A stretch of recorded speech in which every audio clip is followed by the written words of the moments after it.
My favorite brand of TV dinners is Swanson. I love Swanson so much. But there's another brand of TV dinners that I've never tried called Banquet. And I think you know where I'm going with this, guys. I have purchased 8 Swanson products and 8 Banquet products, and we're gonna be putting them head to head to see which one's better. This is gonna be fun. So the first comparison we're gonna be doing is Swanson chicken strips to Banquet chicken strips. So I'm gonna be trying all the Swanson meals first, just because I'm more familiar with those ones. I've never actually tried any of the Banquet meals before. So the Swanson chicken strips is fried coated chicken cutlets with barbecue dipping sauce, mashed potatoes, and corn. Okay, let's try the corn. I always find Swanson frozen corn is like a little better than other frozen corn. I also think Swanson made a very good choice in putting mashed potatoes in most of their meals, because mashed potatoes is something that freezes and microwaves very well. And you can also just add like a dash of butter into the mashed potatoes, and it makes it like amazing. Let's try the mashed potatoes, guys. Swanson mashed potatoes are very consistent. I've never been dissatisfied with mashed potatoes from Swanson, especially when you add a little bit of butter. And the main course for this chicken strips meal is, of course, the fried chicken cutlets, and it comes with a beautiful barbecue sauce. Oh yes, let's dip that barbecue sauce. These chicken strips from Swanson are good. This is a very good meal all around. So that was the Swanson chicken strips. Now we're going to be giving the Banquet chicken strips a try. So the Banquet chicken strips meal is breaded white meat chicken patties, macaroni and cheese sauce, and sweet corn. These chicken strips do look bigger than the ones from Swanson a little bit, and the breading looks very different. The corn is the same as a Swanson meal, but instead of mashed potatoes and a barbecue sauce, this comes with a macaroni and cheese. Now we all know that frozen pasta is never usually a good thing, except when like Gordan Ramsay's making lasagna, then I'm down for it. You wouldn't think there would be a big difference between frozen corn, but I do like this Banquet corn actually. It's nice. The one from Swanson looks a little paler, while this one looks like a brighter yellow corn. So the side that this Banquet meal comes with is macaroni and cheese, which it's never good. Pasta frozen is never good, but I don't want to judge anything until I've tried it. So let's give this Banquet macaroni and cheese a try. It's not as bad as I thought it was going to be. It has a little more texture to it. It's not just overcooked pasta. The sauce is a little bland. It could definitely use some salt, but it's easily one of the best pastas I've ever had in a frozen meal. So the last thing from this Banquet chicken strips is, of course, the chicken strips themselves. It has a nice dark color to it. The breading looks good. Let's try Banquet chicken strips. These are actually pretty good.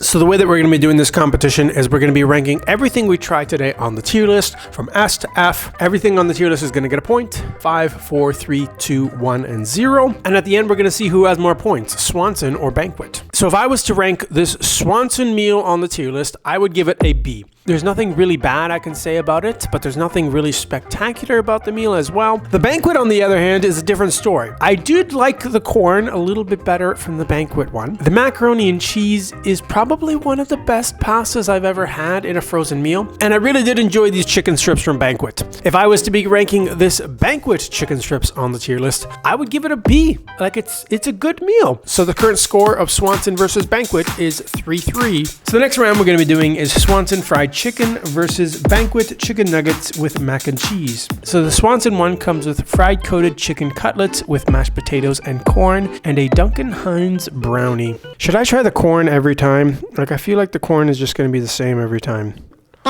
Tastes like corn. I'm not even going to mention the corn in the rest of the reviews because there's no point. The mashed potatoes is the same thing. Mashed potatoes are always very, very consistent with Swanson.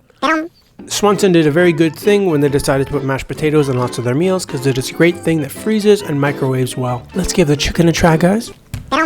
I've never been disappointed with a Swanson chicken meal. It is always great. The last thing we're going to try is the brownie. So when I did the video where I tried every Swanson TV dinner, my cousin Johnny commented that I should put butter on the brownies to make them better. Let's see if you're right, Johnny. Oh yeah. Not only should you put butter on your corn and your mashed potatoes for your Swanson meal, but if you put a little bit of butter on the brownie as well before you microwave it, you will thank me later. Okay, that was the Swanson fried chicken meal. Let's try the chicken nuggets with mac and cheese from Banquet. So the Banquet meal comes with breaded chicken breast nugget patties, macaroni and cheese sauce, and a chocolate brownie. Made with 100% natural chicken breast with rib meat. What's rib meat? Am I Am I weird because I don't know what rib meat is? Or is rib meat like a thing that people know? Whatever rib meat is, let's give it a try. The breading is definitely thicker on this chicken compared to the Swanson chicken, but it is a good breading. Like, it's a very flavorful breading, and it actually complements the chicken inside. So the banquet meal comes with the macaroni and cheese. It's a good, okay mac and cheese. It's not particularly great, but I would add probably myself butter and salt to this mac and cheese to make it better, just because butter makes everything better. And the last thing we're going to try is this brownie. Let's see how the banquet brownie stacks up. The longer you chew on this brownie from Banquet, the better the flavor gets in your mouth. It just becomes more and more chocolatey as you chew, which I'm all for.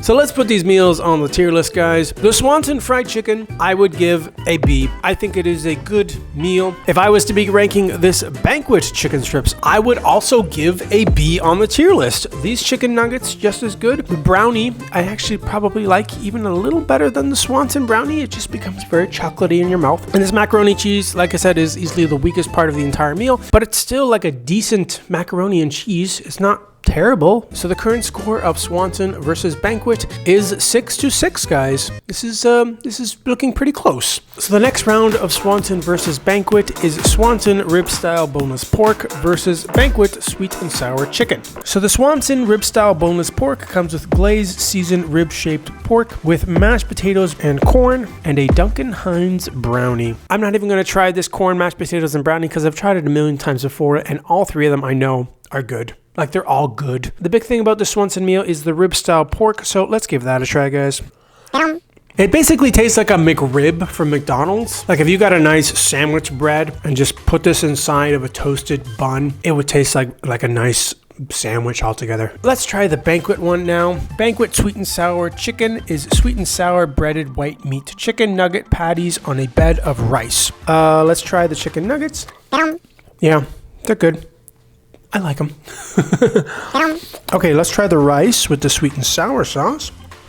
It's okay. It's not my favorite, actually. I would prefer if the rice and the sauce for this Banquet meal were actually separate, so the rice would be more al dente, and then you mix the sauce in afterwards. But it's all just kind of plopped together in one big tray, and the sauce is very lacking. Like, there's not actually that much sauce to go with this rice. So let's rank stuff on the tier list, guys. The Swanson rib style pork, I'm gonna give a B. This sweet and sour chicken and rice from Banquet was easily my least favorite of everything I've tried so far. I'm going to give it a C on the tier list. I think it's okay. So the current score is 9-8 in favor of Swanson. So the next round of Swanson versus Banquet is Swanson meatloaf versus Banquet spaghetti and meatballs. So I must tell you, this Swanson meatloaf is quite possibly one of my favorite TV dinners I think I've ever had. Like I said, I'm not going to try the mashed potatoes and the brownie because I've had them before. Oh, what the hell, I'll give them a try.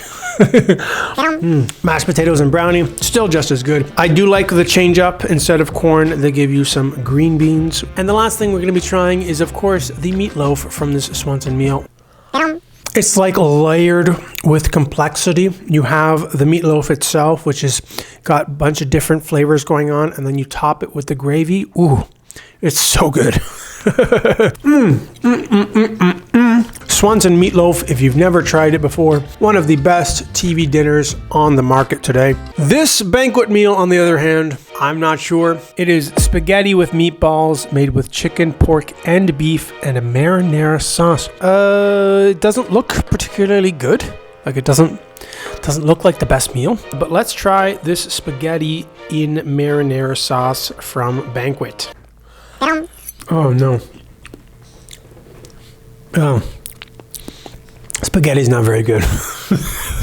The macaroni, at least in the other one, since macaroni is a thicker pasta, it is like a tiny bit al dente, like it has a little bite to it. This is very, very mushy. Like, spaghetti is just always just a horrible idea with a TV dinner. The marinara sauce is okay. It does have some flavor to it, but it is a little sweet, which I don't like marinara sauce to be particularly sweet. Okay, let's try one of these chicken, pork, and beef meatballs. It's like all three flavors of chicken, pork, and beef are just like dancing with each other. Like all three of them just in your mouth. Just the flavors of chicken, pork, and beef. It's so weird. I've never tried it before. These meatballs are good. Like they're a decent meatball. However, they represent maybe 15% of the meal. 85% of the meal is disgusting spaghetti with this sweet, not very good marinara sauce. Who decided that spaghetti in a frozen meal was a good idea? Not the Hoffenator. Comparing this Swanson meatloaf to this spaghetti is like such a weird thing to do. I don't even know why I did this actually. The meatloaf is spectacular. It's a beautiful meal altogether. The spaghetti is mostly overcooked, disgusting spaghetti with a sweet marinara sauce. Okay, let's put them up on the old tier list. I'm gonna give Swanson meatloaf an S. Like I said, this is one of my most favorite TV dinners ever. This meatloaf is just spectacular. I'm gonna give Banquet's spaghetti with meatballs, I'm gonna give it an F, guys. Like, this is just horrible. Like, I'm not even gonna have another bite of this spaghetti. I'm probably just gonna throw it out. I know that sounds bad, but it's just horrible, absolutely disgusting spaghetti. I worked in an Italian restaurant for 14 years. And over the course of that 14 years, I ate a meal with every single shift, lots of which was spaghetti with tomato sauce. I'm very, very familiar with what good spaghetti and tomato sauce is supposed to taste like. And this spaghetti and tomato sauce is horrible. Absolutely disgusting. If an Italian was here right now, they would slap me in the face and throw this against the wall. So the current score of Swanson v. Banquet is 14-8. I don't know. Let's see if Banquet can make a comeback, because this meal is disgusting and that meal is great. So the next round of Swanson v. Banquet is Swanson Salisbury steak versus Banquet Salisbury steak. Now we got something that's a little more even playing field. Instead of amazing meatloaf and disgusting spaghetti, we have Salisbury steak v. Salisbury steak. Let's give the Swanson Salisbury steak a try. Mashed potatoes, I've had a million times before. I'm not going to try them. They are good. Corn, I'm not going to try either, because it is corn and I've had it a million times and it is good. Brownie is also good. I recommend butter on all three of these things, corn, mashed potatoes, and brownie, because butter just makes things better. And of course, the Swanson Salisbury steak. When I tried every Swanson meal, I did make a mistake, and I wasn't aware that Salisbury steak is actually ground beef made into the shape of a steak. I was unaware, but now I know. The more you know, the more you can go in life. This Salisbury steak is very similar to the meatloaf. It's basically just a ground beef loaf. The meatloaf I like better because I think that one comes with like a chicken gravy, and it does taste a little different. This is a beef gravy, which is still great. So great, in fact, that I keep on going for more bites. Let's try the Banquet Salisbury steak. So this one comes with gravy over Salisbury steak, creamy mashed potatoes, cinnamon, apple, dessert, and sweet corn. Ooh, a nice like apple saucy dessert is always something I'm for. Let's try the Salisbury steak made of chicken, pork, and beef. Yeah, this gravy's good. This chicken, pork, beef Salisbury steak is good. It's not quite as good as the beef Salisbury steak from Swanson, but it's still good. And the last thing we're going to be trying is this cinnamon apple thing for dessert. I do like apples. I do like cinnamon. Ooh, that is good. Oh my goodness. If you turned this like apple filling into a pie, I would be a very happy man. Man, that is tasty. That is something that is a notch above the brownie. The brownie on this Swanson one, like I said, it's consistently good. This apple filling sauce is amazing. Ooh, wow. Okay, here's what we're gonna do. Swanson all beef Salisbury steak, I'm going to give an A. This Salisbury steak from Banquet, I'm going to give an S. The sweet corn is nice, the mashed potatoes and the gravy and the meat is all good, but the thing that makes it is this little sweet cinnamon apple sauce thing you get for dessert. It is absolutely spectacular. So the current score of Swanson versus Banquet is 18-13. Let's move on to some pot pies, guys. So we have 3 different meat pies from Swanson and Banquet. We have chicken, we have turkey, and we have beef. Here's a quick tip when you're cooking your pies in the oven. If you put some aluminum foil around the edges of the meat pies, the edge crust doesn't burn, but it also cooks the rest of the pie more evenly. Okay, let's give this Swanson chicken pot pie a try. These chicken pot pies are great. They taste very homemade. Like they taste like somebody actually handmade this pot pie for you. It comes with peas, corn, chicken, and a nice chicken gravy. The flakiness of the outside of the pie complements the inside, so you get kind of like a bite with also the gravy. Ooh, it's so good. The Banquet's chicken pie, I'm not familiar with. Let's give it a try, guys. The similarities in the Banquet chicken pot pie compared to the Swanson chicken pot pie is eerily similar. Like it looks exactly the same. They both come with peas, they both come with carrots, they both come with chicken. If I did a blind taste test, I don't think I could tell you which was which, because this one tastes just as good. Okay, let's put these chicken pot pies on the tier list. The Swanson chicken pot pie is A. It's a great chicken pot pie. I'm also going to give the chicken pot pie from Banquet an A. Like it tastes exactly the same. I don't know what to tell you. The current score of Swanson v Banquet is 22-17. The next round of Swanson versus Banquet is Swanson turkey pie versus Banquet turkey pie. Okay, let's try the Swanson turkey pie. This turkey pie from Swanson is great, guys. I've had it many times before. It is turkey meat inside, but the base is a chicken stock. Like it is a chicken stock gravy that it comes inside. The turkey pie from Swanson is basically the same thing, just with little chunks of turkey meat instead of chicken meat, with the same chicken gravy that comes with this one and the chicken pie from Swanson. Like you don't even really taste a difference. It's the gravy you're tasting. The meat, turkey to chicken, doesn't really matter. Let's try the turkey pot pie from Banquet. See if this turkey pie is any different. Nope. It is not any different. It tastes almost identical to the Swanson one. I know out there right now, there is somebody who's screaming at me. I can't hear them, but they're screaming and they're saying, "Don't you know that Banquet pot pie is way better than the Swanson pie? Banquet is so much better." I don't know. I can't taste the difference. So I'm going to put these things on the tier list, and I think you guys already know where they're going to go. These turkey pies taste identical to each other, and also they taste almost identical to the chicken one. I'm going to give Swanson and Banquet both an A on the tier list. These turkey pot pies are basically the same thing as the chicken ones. So the current score is 26-21 in favor of Swanson. The last round we're going to be doing in Swanson versus Banquet is beef pie. The beef pie, I think I remember being my favorite of all the Swanson pies. Let's give it a try. Ooh, oh yes. Oh yes, that's good. This Swanson one, instead of little chunks of turkey and chicken, it comes with little chunks of beef. But the big difference is this is a beef gravy as opposed to the chicken gravy that came in the other two. But the million-dollar question that's on everybody's mind is, will this Swanson beef pie taste similar to the Banquet beef pie? Probably. I don't know. Let's see if there's a difference. I tasted no difference in the chicken, no difference in the turkey. The beef, Swanson versus Banquet. Let's give it a try. Not really. They taste like the same. I'm going to be giving both Swanson beef pie and Banquet beef pot pie an S on the tier list. I love both of these things. They taste basically exactly the same, and they're amazing. So considering this is my first time trying anything from Banquet, I was pretty impressed. Like, it's a nice TV dinner company. The only thing I really didn't like was the spaghetti and meatballs, but hey, those are garbage no matter who makes them. One of my favorite brands of TV dinners is Hungry Man by Swanson. I love Hungry Man TV dinners. They're so good and just tasty all around. Mashed potatoes and some kind of meat, usually a brownie of some sort. But today we're not going to be trying Hungry Man TV dinners because I hate myself.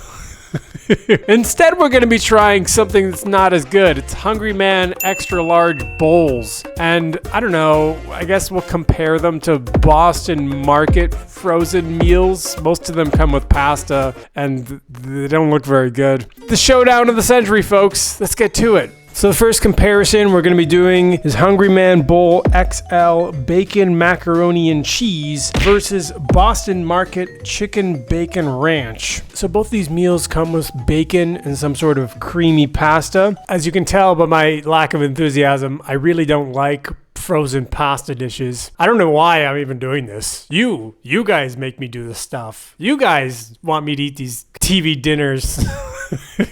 I was originally going to compare Hungry Man TV dinners, like the actual ones, like the good ones with like chicken cutlets and, you know, mashed potatoes and stuff. But that wouldn't even be a contest. against Boston Market's frozen pasta. Like, it's not even close. So in order to make it close, I decided to do Hungry Man XL bowls, which is basically just frozen bachelor chow, against the Boston Market pasta dishes. So let's get into it, guys. The first one we're going to be trying is this Hungry Man XL bowl, bacon, macaroni, and cheese. So the description in the box says a spiral pasta and smoky cheesy sauce sprinkled with melty pizza mozzarella, bacon bits, and green onion. So this Hungry Man XL bowl, aka bachelor chow, bacon, macaroni, and cheese, doesn't look good at all.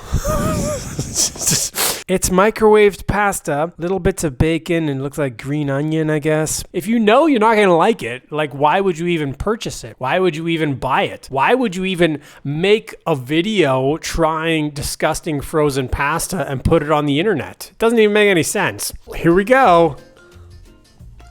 It is not good. Oh my God. First thing, the texture is bad. It tastes like overcooked, frozen, disgusting pasta. That's what it tastes like. And that's, what else would you expect from a Hungry Man extra large bowl? Why do I do this to myself? I'm just foreshadowing you guys. I'm forewarning you guys that I'm not going to be enjoying any of these dishes, like any of them. Actually, that's not true. Maybe one of the Boston ones comes with rice. That one might be okay, but all the other ones come with pasta. So Hungry Man is such a good brand. Like, they have a great brand. Like, people know Hungry Man TV dinners from the commercials. They even have like a catchy jingle, right? Hungry Man, hungry man. If you're a hungry man, then you need a hungry man. I swear that's from a commercial. I didn't just imagine that. I don't understand anybody who eats frozen pasta and enjoys it. I need some of this Coke Zero to wash down this awful flavor.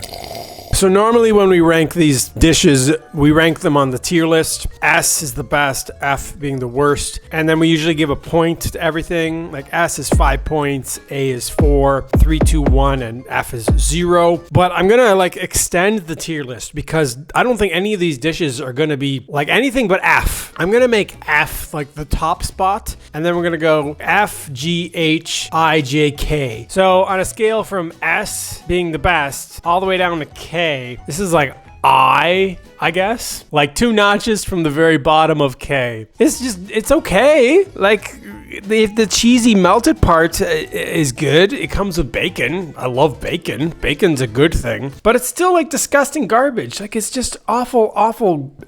So F is normally like 0 points, but since this is I'm gonna give it -3. Okay, moving on to the next one. We have Boston Homestyle Meal Market Chicken Bacon Ranch. This one looks a little better, I guess. The description on the box is grilled white seasoned chicken meat and bacon with rotelle pasta in a rich and cheesy ranch sauce. It's interesting that both of these have the same amount of cooking time in your dirty microwave. By the way, you have to cook these in a dirty microwave, otherwise you can't enjoy the full experience of enjoying a frozen meal at home. Okay, let's try this Boston Market Chicken Bacon Ranch. Let's go for it. This is much better, actually. This is not bad. Okay, this one's not terrible. Not as bad as this Hungry Man XL bowl, which was disgusting. So the pasta on this one is bigger. It's called rotelle. It looks like a big fusilli, kind of. The chicken chunks are nice and big, and they do actually have some decent flavor to them with this cream sauce. Boston Market, I don't know why you've chosen to make all of your TV dinners like pasta, basically. At least the Hungry Man brand has their own line of actual good TV dinners, and this Hungry Man XL bowl is just like something else. But this Boston Market one's not bad. The thing I will say about it is this rotelle pasta is considerably thicker, which holds the sauce better and it's not as overcooked. And it does come with decent big chunks of chicken. So we're ranking this on the tier list from S to I. I'm not even going to put this on the lower level of the ranking. I'm going to give this a D. It's not particularly good. I can make something at home 10 times better and cheaper. Comparing these two together, not even close. This one is very, very bad. This one is just bad. So we're going to be moving on to round 2, the Hungry Man Bowl Buffalo Style Chicken Mac and Cheese versus Boston Market's Chicken Fettuccine Alfredo. These two meals we have look equally as disgusting as the first two. I hope you guys enjoy watching at home me eat this garbage for your viewing pleasure. So we'll try the Hungry Man bowl first. This buffalo style chicken mac and cheese is buffalo style seasoned chicken breast and shredded pizza mozzarella on top of macaroni in a spicy cheddar cheese sauce. It looks disgusting. Like, I'm not even, like, just look at this. It is the definition of bachelor chow. This mac and cheese looks overcooked, like most every pasta I've ever had that's frozen. Let's give it a try, guys. Oh my God. Why?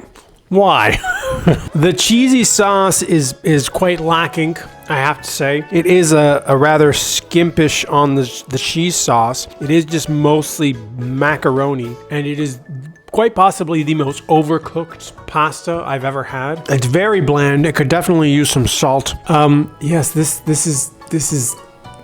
is not good, guys. I need some Coke Zero to wash this down.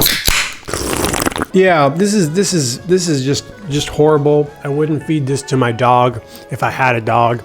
I would feed them anything in the world but this. The only saving grace for this meal is the little bits of chicken you have. However, the chicken represents about 5% of the entire meal. 95% of this meal is disgustingly overcooked macaroni in a bland cheese sauce. So on the new grading tier list of S to K, I'm gonna give this like a H. I don't know. This is just horrible. Like, yeah, I'd give this even worse if it wasn't for these little bits of chicken strips. But there's no redeeming qualities of this thing. Yeah, so I'm gonna give this an H on the tier list. -2 points is awarded to Hungry Man Bachelor Chow Bowl. And we're gonna be comparing it to Boston Market Chicken Fettuccine Alfredo. Fettuccine pasta, grilled white chicken meat, and broccoli florette in a creamy Alfredo sauce. It does smell half decent. Like it has a nice smell to it. Like, it is still pasta. It does have a nice, like, creamy sauce to it. Let's give it a try, guys.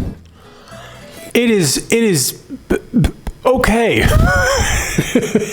It's so weird because this is still bad. Like, this is still not a good meal. But compared to the Hungry Man Bachelor Chow Bowl, this is like something Gordan Ramsay would have prepared. It does come with, seems like, more chicken pieces. It comes with nice pieces of broccoli, which the broccoli and the chicken represent like a good portion of this whole thing. It's like half of it, actually. And the other half is the pasta, which is not terrible when you're eating it with the broccoli and the chicken. This cream sauce actually has some decent flavor to it, and it is much saucier. Like, look at the sauce. You can actually see like a decent amount of sauce in this dish. So this is the second Boston Market that we've tried today. And honestly, it's still very disappointing. As this pasta is not as overcooked, this has more sauce. It comes with more chicken. It comes with broccoli. And the flavor of the sauce is actually better than this Hungry Man Bachelor Chow Bowl. So my verdict for this Boston Market Chicken Fettuccine Alfredo is, it's okay. Comparing it to the Hungry Man Buffalo style chicken mac and cheese, like, this is genuinely like a good meal. But comparing this to actual food, it's still bad. I'm gonna give this a C on the tier list. It is okay. It is 10 times better than this, though. As Forrest Gump would say, that's all I have to say about that. I thought I'd take the time to show you guys a kitty. This kitty is just napping next to me. I'm just filming, eating Hungry Man bowls and Boston Market TV dinners. And there's just this kitty here, just staring at me.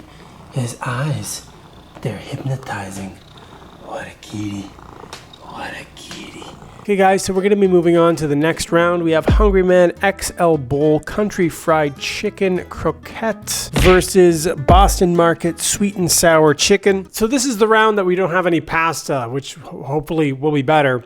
So let's try this Hungry Man XL Bowl Country Fried Chicken. It says fritters style battered chicken croquettes with creamy mashed potatoes topped with savory home-style gravy, corn, and shredded cheese. So this dish is the definition of bachelor chow.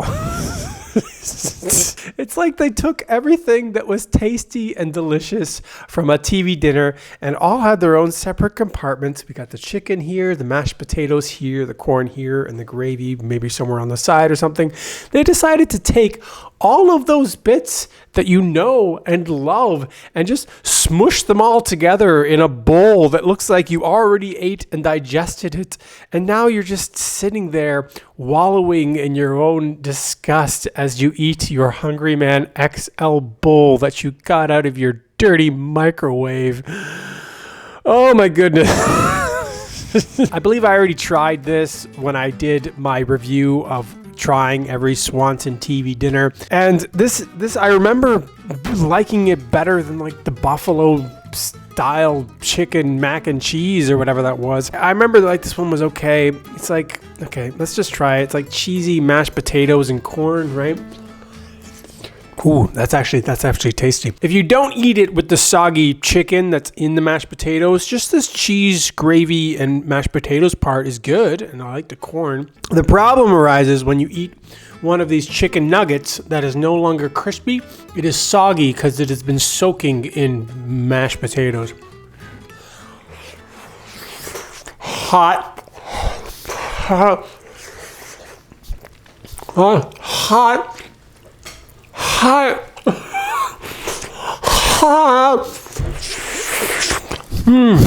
This is actually not terrible. Of everything we've tried today, I'd say this is easily my favorite thing. Like, this is the first thing that came with like a nice creamy mashed potatoes and gravy, and these chicken croquettes things are good. Yes, this is actually not bad. It's not bad. It's like they took a chicken nugget TV dinner from Swanson and just took all the ingredients and shoved them in a bachelor style bowl. So let's give this a ranking on the old tier list from S to K. I'm going to give this a C. This is okay. 2 points are awarded to the Hungry Man Bowl. And the competition against this Hungry Man Bowl we have today is Boston Market's sweet and sour chicken, breaded white chicken meat, and a tangy sweet and sour sauce with vegetable fried rice. So this one smartly decided to separate the rice from the sweet and sour part, so the rice does not get mushy and all cooked together, and the sweet and sour part, it just looks like a standard kind of like a Chinese dinner, I guess. The fried rice is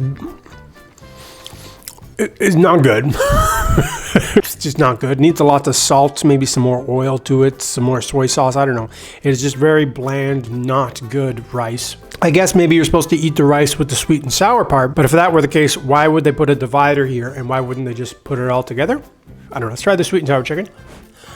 It's much better than the rice. Yeah, the sweet and sour chicken with the sauce is kind of overly flavorful. Like, it has like a very rich, sweet, tangy sauce, and the rice is very bland. Mixed together, it's not bad. It is still better than the pasta dishes that we were having from Boston Market. Eating all this stuff from Hungry Man Bowls and Boston Market, it feels like I'm on an episode of a TV show where the apocalypse has happened and nobody has any fresh food at all, and you're just forced to eat food that you would never actually eat in real life circumstances. And this Boston Market is no exception. It just tastes like food that you would never, ever, ever choose to eat. This Boston Market sweet and sour chicken rice thing, I'm going to give like a D. It's bad. I don't recommend this. Never, ever try it. So for the final round of Hungry Man Bowls versus Boston Market TV dinners, I decided to go to my basement to enjoy this meal how it was meant to be enjoyed. Not at all in this disgusting basement next to Santa Claus. Let's finish this, guys. So we have Nashville style hot fried chicken cutlet bowls. It is Nashville style white meat chicken cutlets over creamy mashed potatoes with spicy sauce, topped with corn, pizza mozzarella, and parsley. So this Hungry Man bowl looks kind of similar to the one we had last time. Instead of fried chicken, it's a Nashville style fried chicken, which I don't know what Nashville means. I didn't even know what buffalo style meant until recently, but now this is Nashville. I don't know what the difference is. It looks like a different spice, but it's the same creamy mashed potatoes and corn. It looks like they just took the same thing that they had and just switched it with a different fried chicken, this Nashville one. Let's give this a try. So the mashed potatoes, corn, and this cheesy gravy. It's got some spice to it. It is good though. I like this cheesy gravy stuff. The mashed potatoes and the corn, we pretty much knew I was gonna like. This is like nice and spicy actually. Let's try the chicken cutlets, Nashville style. I don't know what that means. This is surprisingly good. It's got a nice spice to it. The fried chicken is not really soggy. It's kind of like crispy. It's nice. It's just kind of on top of the mashed potatoes. I feel bad for eating this in the basement now. This doesn't deserve to be eaten in a basement. This is actually tasty. This is definitely an improvement from the other bowl we had. It's not amazing. I would still prefer if everything was separated, like if the corn, mashed potatoes were separated from the chicken and you can just eat accordingly. My verdict, this is the best thing I've had all day. Nice spice, chicken's good, mashed potatoes good, gravy's good, corn's good, everything's good. I'm gonna give this Nashville style Hungry Man Bachelor Town Bowl a B. So a B is 3 points. So Hungry Man is back to 0. Okay, moving on to the last thing we have today. Boston Market Chicken Parmesan. Lightly breaded white chicken meat on a bed of fresh pasta in a rich marinara sauce. So this one I've tried once before when I did Gordon Ramsay TV dinners versus other TV dinners. It's a bad pasta dish with like saucy, overcooked pasta. Overcooked marinara sauce. The sauce is all right. It's just the overcooked frozen pasta that nobody likes. It tastes like Chef Boyardee. Like you might as well be eating ravioli from a can. The chicken parm itself, I remember liking, right? It's just a chicken breaded cutlet thing, if I can cut it. And in this marinara sauce, it's all right. Actually, it's not very good. Santa, do you want to have some of this chicken parm? I don't want it. I want some more of this Nashville Bachelor bowl. So I'm gonna give this Boston Market chicken parm like a D. It's not garbage. There's the redeeming quality is the chicken part, but the pasta is horrible. I guess 1 point is awarded to Boston Market. And the winner of this amazing showdown of Hungry Man bowls versus Boston Market TV dinners is Boston Market. Hooray! I'm gonna go burn the evidence that this video ever existed. Good night.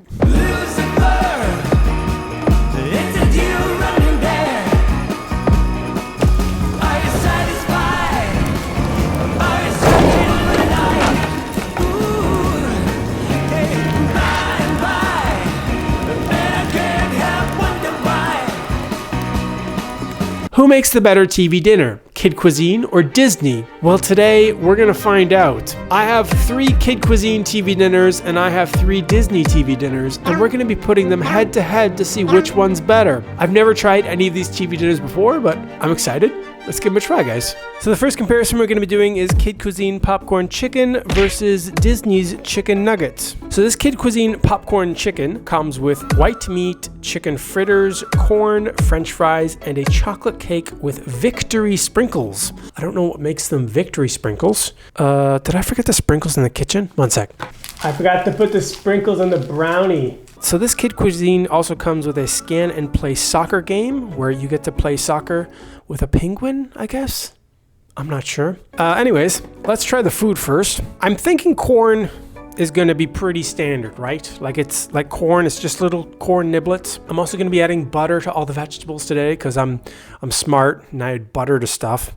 Butter just makes things better. Let's try the corn.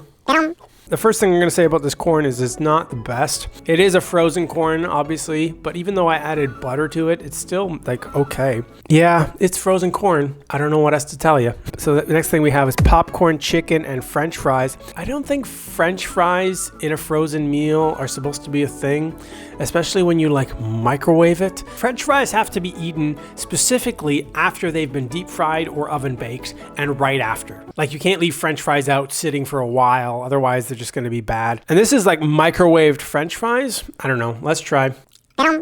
These french fries are so bad. Jeez. These french fries have been microwaved, which is like the official cooking instructions on the back. Remove film over popcorn chicken and fries, microwave on high for 4 minutes. This Kid Cuisine box doesn't even give you cooking instructions, whether you want to cook it in the oven or not. It just says put it in the microwave. So I haven't been impressed so far. The corn was okay, and the french fries are very bad. Let's try the popcorn chicken. It's okay.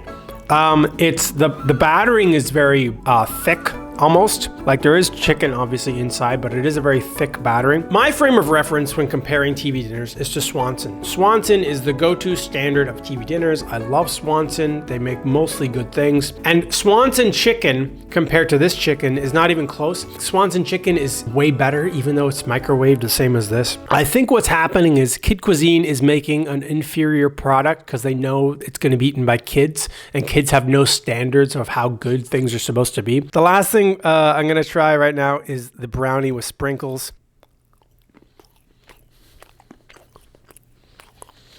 Oh my God. Oh my God. Yeah.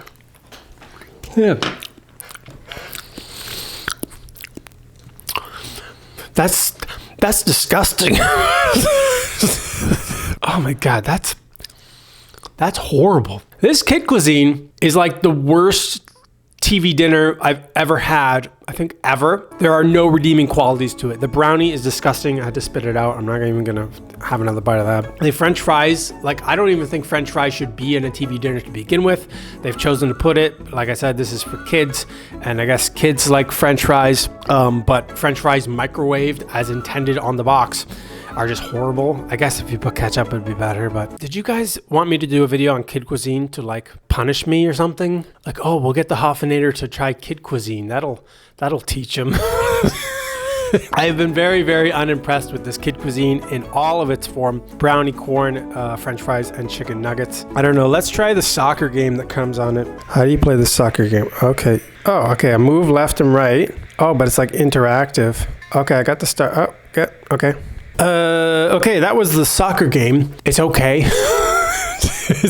I'm sure if I went and downloaded any random soccer game on the App Store, I would find something better than that, or at least equal. So the way that we're going to be judging these TV dinners of Kid Cuisine versus Disney is we're going to put them on the tier list. I'm going to give it a ranking, and whichever ranking it gets is going to get a point. S is 5, A is 4, 3, 2, 1, and 0. Whichever one has more points at the end wins. If I'm going to give this a ranking on the tier list, I'm going to give it a D. The popcorn chicken is okay. The corn is okay. That last bite of that brownie, though, that I had to spit out, this brownie is honestly garbage. Why would they make such a horrible brownie in a frozen TV dinner? Okay, that was Kid Cuisine popcorn chicken. So the Disney one we're going to be trying is chicken nuggets. Indulge in the delight with comfort cravers, Disney princess-inspired meal where every bite is a delicious journey fit for your princess. Little ones will enjoy golden chicken nuggets, crinkle fries, sliced carrots, and a cookie cake adorned with pink frosting and rainbow sprinkles. Let's try the carrots first. I tried the corn first for the Kid Cuisine. Let's try the carrots.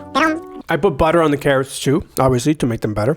These carrots are all right. Yeah, they're baby carrots. They're very soft. Same thing. This one comes with crinkle fries, French fries. Let's try. These fries are okay. They're still not great though. I don't know who's in charge of making TV dinners and what ingredients you guys choose to put, but French fries is a horrible idea for TV dinners. French fries are supposed to be crispy, and when you microwave stuff, it does not become crispy. It becomes soggy and mushy. These fries, I would say, is slightly better than the Kid Cuisine ones, but they're still not good. Let's try the chicken nuggets. They're okay. These chicken nuggets, same thing, are, I would say, a little better than this popcorn chicken from Kid Cuisine. Not by much, though. The other thing we're going to be trying is this cookie cake adorned with pink frosting. Okay, let's try Disney's cookie cake for dessert. This is like the best thing I've had so far. 100 times better than that brownie from Kid Cuisine. This is a fine dessert. It's a nice soft cookie with a layer of icing on top and sprinkles. Even though that cookie was good, the fries are still okay. The chicken nuggets were okay. And the carrots are okay. So we're going to be giving this Disney meal a ranking on the tier list as well. And I'm going to be ranking it as a C. It's okay. The current score of Kid Cuisine to Disney is 1-2. It's the showdown of the century, guys. It's TV dinners for children. So the next comparison we're going to be doing is Kid Cuisine All-Star Nuggets versus Disney's Spiral Pasta and Meatballs. So you may be wondering at home why I didn't compare the Kid Cuisine nuggets to the Disney nuggets that I tried earlier. And that is because this round is officially the pasta round. So we're going to be judging the Kid Cuisine macaroni versus the Disney Spiral Pasta with tomato sauce and meatballs. But let's try the Kid Cuisine All-Star Nuggets. So this one comes with breaded white meat chicken patties, macaroni and cheese, corn, and a fudge brownie. This brownie looks just as bad as the first brownie that I tried. This one also comes with a scan and play basketball game. I guess we'll check it out after. Let's try the corn again, I guess. Maybe it'll be different corn. Maybe it'll be better corn. Probably not. So this corn is actually slightly better. Like it tastes fresher, even though they're both just like frozen corn from the TV dinner. This one does taste a little better actually. I added butter to it, but even with the butter, it was okay. Yeah, corn is corn. I'm not gonna get too much into corn, but let's try the macaroni and cheese. I don't think I've ever in my entire life enjoyed pasta that was microwaved, but let's try Kid Cuisine.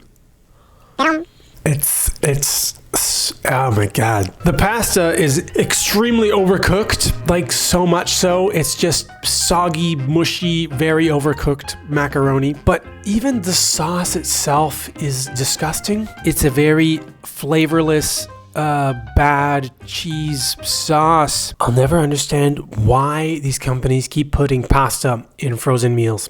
Pasta is a horrible idea for a frozen meal. I'm not impressed. You guys did this to me. You told me you wanted me to do a video on Kid Cuisine. Okay, let's try the nuggets. The nuggets do look a little better than the popcorn chicken from Kid Cuisine. I don't know. No. Why are these nuggets so bad? See the big, thick piece of chicken with the little breading? That was in the Disney chicken nuggets that I tried earlier. This one is like a fluffy, very light, very not dense chicken nugget. Like it's very airy. Like it feels like it's been puffed up to make it look better, but there's not actually that much meat. I really don't know what to say about this Kid Cuisine meal. It is garbage. The other thing I haven't tried is the brownie, but if it tastes just as horrible as the first Kid Cuisine brownie, which why wouldn't it? Okay, let's try. No, that's no good. That's disgusting. Yeah, Kid Cuisine. Oh wait, they have the basketball game. Let me try the basketball game. How many balls do I have? Do I just have unlimited balls? Oh, I do. Oh, okay, so it's you just non-stop, but this is easy now. I just don't move and I keep getting 10 points. Okay, so that was the Kid Cuisine basketball game. It was better than the soccer game. Kid Cuisine was horrible. This whole entire thing was one of the worst TV dinners I've ever had. I'm gonna give this Kid Cuisine All-Star Nuggets a D as well. I wouldn't quite give it F. The corn is okay. The chicken nuggets are okay. Brownie was horrible and the pasta was horrible. This Kid Cuisine is rough stuff, guys. So the Disney one we're gonna be trying is Spiral Pasta and Meatballs. It's beef and chicken meatballs, tomato sauce, whole grain pasta, green peas, and a chocolate brownie. So this one, the main thing is the pasta. It comes with the meatballs and tomato sauce. Let's try the peas first, right? Can't mess up peas. These peas are okay. I've had better frozen peas before in my life. Like I've added butter to these peas too, and they're still like okay. Let's try the pasta with tomato sauce. Let's get a meatball too. Let's go for it. It's okay, guys. It's okay. The pasta is not as overcooked as the macaroni was from the Kid Cuisine. The good thing about this one is it has the meatballs, which are okay, but it balances out with the pasta. So you're not just eating soggy pasta, you're eating soggy pasta and meatballs, which makes it better. Let's try this Disney brownie. This brownie is exquisite. So this brownie and the other cake that I had with the Disney TV dinner are both easily the best part of all of these things, but it's not enough to save the meal. It's still like an okay dish all around. I'm gonna give this Disney TV dinner a C as well as the other one. It's okay. I don't know what to tell you guys. I'm sorry this has turned into a horrible video where you guys watch me eat disgusting food, but apparently I'm eating disgusting food made for kids. The current score is 4-2 in favor of Disney. So the last round we have is Kid Cuisine mini corn dogs versus Disney mini corn dogs. It's the corn dog showdown, guys. So this Kid Cuisine one comes with turkey corn dogs, French fries, corn, and a brownie, while the Disney one is chicken corn dogs. Okay, let's try the corn again. Corn is corn, right? I don't want to spend too much time talking about corn. Or do I? Do I just want to sit here and talk about how good this frozen corn is from Kid Cuisine? It's okay. It's like literally okay corn. Let's try the French fries, which, like I said, are never my favorite thing. Yeah, they're so bad. Imagine stale, soggy French fries that have just been microwaved. Like, it's just a horrible idea. Who thought that French fries or pasta was ever a good idea to go in a TV dinner? Okay, let's try this turkey dog. Oh, look, it even came apart. This is how I feel about the entire Kid Cuisine meal. It doesn't even look like a hot dog anymore. Okay, let's try. This hot dog tastes like you know when you go into 7-Eleven and you see the hot dogs in the rotating thing that are just staying warm. It feels like it's like this hot dog has been on one of those for like a week, and it's just old and crinkly and weird. Why would you guys want me to do a video on Kid Cuisine when it's garbage? Oh my god. Okay, let's try this brownie one more time. I don't know. Maybe this one will be better. No, it's not. Oh my god, they really should put like a warning on these boxes for Kid Cuisine. Like, warning, not to be consumed by humans. Especially your children. Do not feed this food to your children, folks. I'm going to give mini corn dogs by Kid Cuisine a D. I cannot give it any higher. I wouldn't give it an F. It's not garbage, but it is still just horrible stuff. This is the worst review video I think I've ever made. I've never been so disgusted by food. The last thing we're trying is the corn dogs by Disney. It is Pixar. They have Bud and Woody, and I forget the girl's name. I want to say Amanda. That can't be right. So the Disney corn dog TV dinner comes with bite-sized chicken franks dipped in batter, French fries, corn, and sprinkle cookie cake. Let's try the corn. Is corn going to be any different? It is okay corn. Corn is always okay. I don't even know why I keep trying it. Let's try the French fry. This French fry, it doesn't taste as soggy as the Kid Cuisine one. It tastes a little crispier, but it tastes a little staler too, almost like it's been left out for a while. There's no redeeming qualities from any of these dinners. I had to add butter on the corn, and even with corn with butter, it's okay. These French fries are just a god-awful French fries. Like, I've had French fries a million times in my life, and these are just like the worst. Let's try this chicken dog from Disney. I don't know. No. This one is also like it's okay. It's just, it looks so bad. Like, how does a hot dog look so bad? I understand they thought it was going to be wrapped in like a batter so you won't even see the hot dog, but this hot dog looks like wrinkly. How do you eat wrinkly hot dogs? The last thing that this thing comes with is the cookie with the frosting, which, like I said, the first one I tried was easily my favorite part. This cookie with icing for the Disney corn dog frozen meal is honestly, it's not like a great cookie. It's just great in comparison to the rest of this meal. I would honestly give this corn dog meal by Disney a D as well, like I did with the Kid Cuisine one. But the cookie is okay. The corn is okay. The French fries and the hot dogs are okay. I'll give it a C as well. It's an okay meal. So the score is 6-3 in favor of Disney. All three Disney ones were okay, and all three Kid Cuisine ones were garbage. I guess that's it, guys. 3 versus 3. We've done the whole video. So you guys can you can go now. Go watch another video. You guys know something's up, right?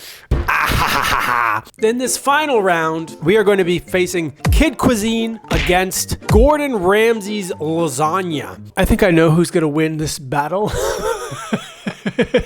Okay, let's try the Kid Cuisine Level Up Dino Nuggets first. So the Kid Cuisine Level Up Dino Nuggets comes with dinosaur-shaped breaded chicken patties, French fries, chocolate dipping sauce, and coated pretzels. Yeah, I'm not sure what this coating on the pretzels is. It looks like kind of like a frosting. I'm not sure. Let's see if Kid Cuisine can impress me with its last dish I'm going to be trying. I was very, very, very unimpressed with the first three. French fries. Garbage. Last thing we're going to try of this level up is pretzels covered in a coating with a chocolate dipping sauce. Wow, these are way better than anything Kid Cuisine has made me so far. It's a little pretzel stick with a frosting and a chocolate pudding dip. This is actually pretty good.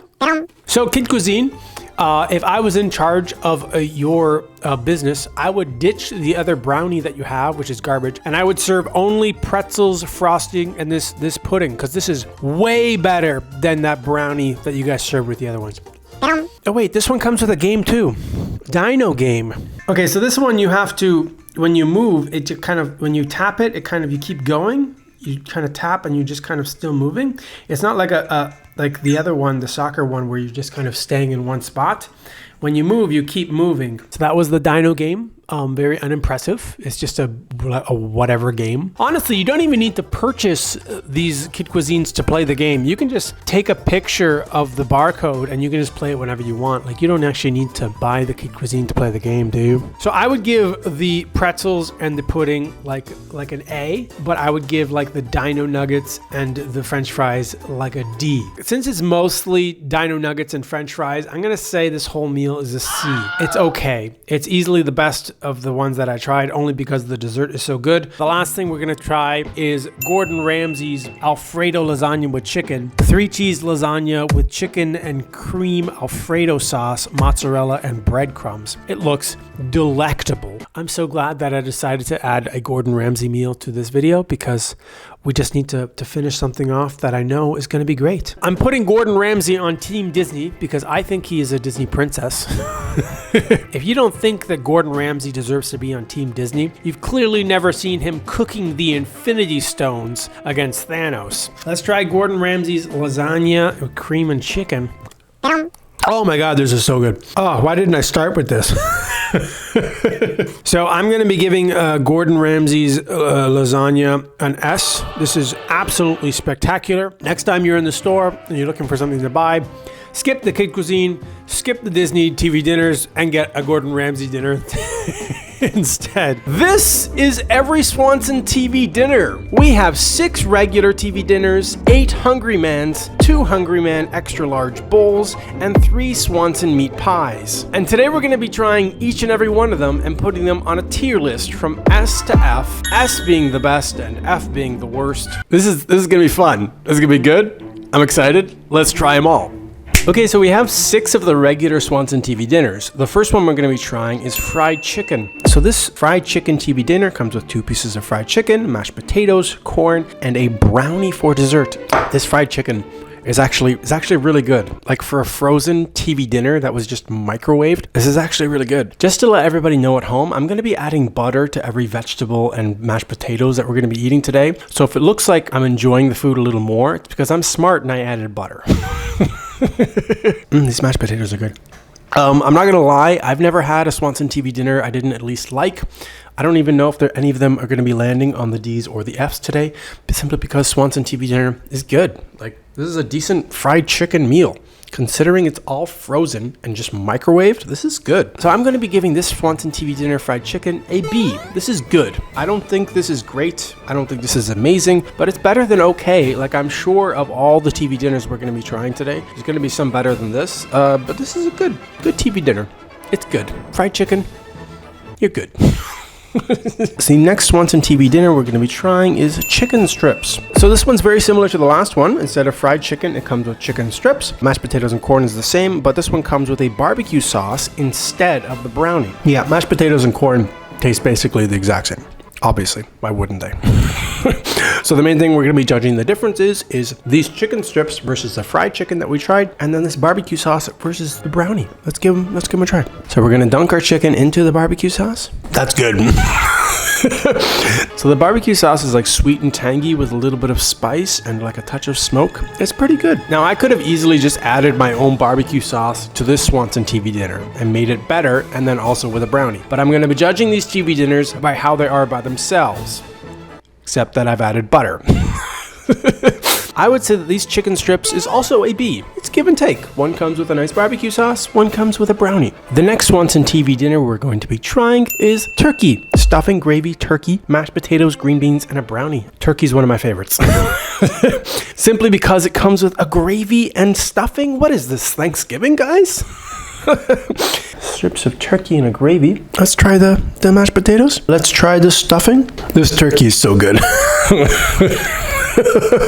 Good Lord. I could just eat like a big plate of this stuffing. This is so good. I'm going to give this TV dinner turkey an S tier. This is so good. This is amazing for a TV dinner. So good. I might just keep eating this. I might be stuffed by the time I get to more TV dinners because I'm just going to eat all this one. The next TV dinner we're going to be trying is rib-style boneless pork. So this comes with mashed potatoes, corn, a brownie. It honestly looks like a McRib, if you've ever had a McRib from McDonald's before.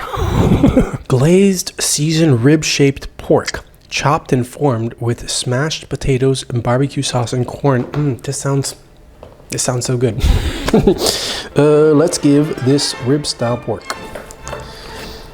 a try. It is decent. The thing that makes it is the sauce, obviously. Nice, smoky, sweet, tangy barbecue sauce that it comes with. I'm going to put it on the same level as the fried chicken and the chicken strips. I'm going to give this a B. If you disagree, then make your own tier list.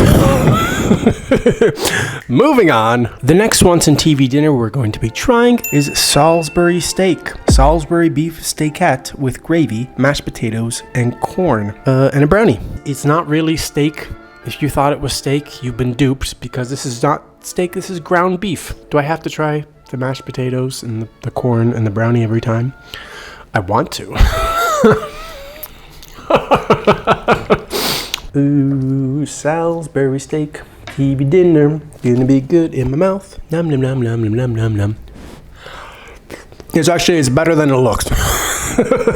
Calling it Salisbury steak, like I said, is wrong. It's just ground beef. But this ground beef in this gravy is good. It's quite good, actually. Swanson TV dinner, you are good. You are good. Where should I put this on our tier list? I'm going to give Salisbury steak an A. I think this is great. I think this is better than this chicken strips and fried chicken and rib-style boneless pork. It's better than all this stuff. Is it as good as turkey? No. But it's still great. The next Swanson TV dinner we're going to be trying is meatloaf. Meatloaf and gravy with mashed potatoes and green beans with, of course, a brownie. If you're watching at home and you eat Swanson TV dinners, I highly recommend adding butter to the mashed potatoes. I don't know why. These green beans taste better than green beans I've had before. Why do they taste better from Swanson? The main thing we're going to be judging this on is the meatloaf, so let's give it a try, guys. This meatloaf is so good.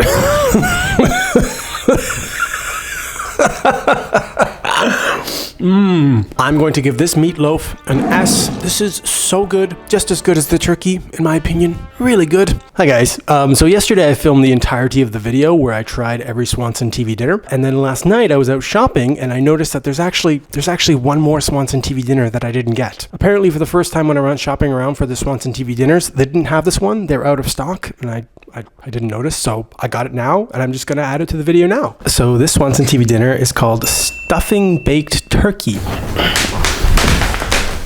I'm actually truly sorry that I forgot to get this one. It'll never happen again.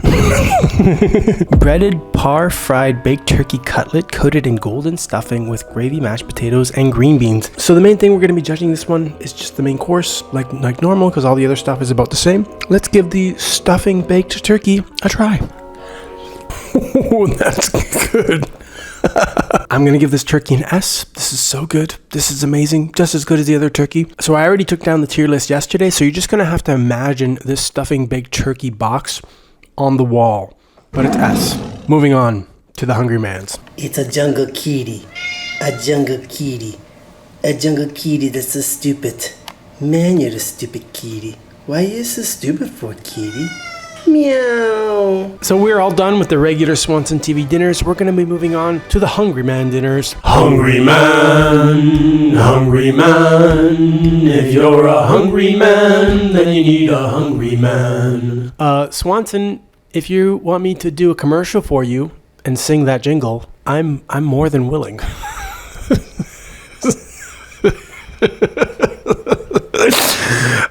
So the first hungry man we're going to be trying is jumbo popcorn. 6 nice juicy pieces of jumbo popcorn, mashed potatoes, corn with barbecue sauce. Let's give it a try. That's good. When I moved out of my parents' house and I was living by myself for 2 whole years, I ate Hungry Man TV dinners all the time. And the flavor of this barbecue sauce is exactly the same as I remember it. Like it's like hitting nostalgia buttons in my brain. Like the flavor is exactly the same. My cousin David was the first one who introduced me to Hungry Man dinners, and he was the one who told me to mix like butter in the mashed potatoes and the veggies. He's a smart guy. Thanks, David. I'm going to give this popcorn chicken an A. This is great. This barbecue sauce is really good. Tangy, smoky, little sweet, little spicy. Not quite S. Turkey and meatloaf. Turkey meatloaf were amazing, but this is pretty good. The next Hungry Man we're going to be trying is fried chicken cutlets. Again, mashed potatoes, corn, and a brownie. So this Hungry Man looks very similar to the regular fried chicken, the Swanson TV dinner, except this one comes with 3 chicken cutlets instead of 2. I'm going to give this Hungry Man fried chicken a B. I think it's the exact same as this one. You just get an extra piece of chicken. Like the flavor is the same. I'm not going to give it a step above just because it's a little bit bigger. Yeah, this is a B. I'm going to give the Hungry Man fried chicken a B. The next Hungry Man we're going to be trying is beer battered chicken. I'm just mixing in the butter. Give me a sec.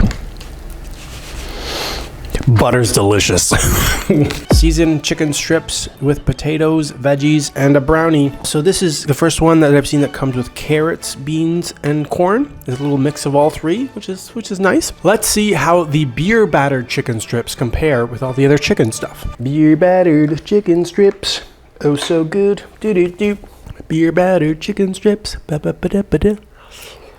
These chicken strips do have like a beer battered flavor to them, which is good. I'm going to give this a B as well. I think this is on the same par as like this all chicken stuff. It's all the same stuff. It just has a little beer battered flavor. It's not any better. The reason that this chicken is above these 3 chickens is because this one is like a jumbo popcorn chicken, which is a little crispier, but the main thing is the barbecue sauce that comes with that chicken. That's what made it everything. The next Hungry Man we're going to be trying is buffalo style chicken cutlets. The only thing that's different is going to be the buffalo style chicken. I don't know what buffalo style chicken is. Maybe it's a seasoning or the way they fry it or the breading or something. I don't know, but let's give it a try. It tastes weird. I don't know how to describe it. You would think that this would be just as good as the other chicken stuff, but fried chicken, chicken strips, and Hungry Man fried chicken, and beer battered Hungry Man chicken, like those are all better than this for sure. I'm going to give this a C. This is my least favorite chicken, like easily. Well, my friends, it's come to that point where we're trying quite possibly one of the best TV dinners ever. The next TV dinner we're going to be trying is Hungry Man turkey. Ooh. This Hungry Man turkey is just like the regular turkey, except it's bigger, and the dessert, instead of brownies, we're finally having something else. Cranberry and apple. It's like sauce syrup thing. I don't know. I've had it before. It's so good. I think the reason why I like this turkey one so much is because of the stuffing and the gravy. Like those 2 things together, the stuffing is so good. Yeah, this cranberry sauce is actually really good too.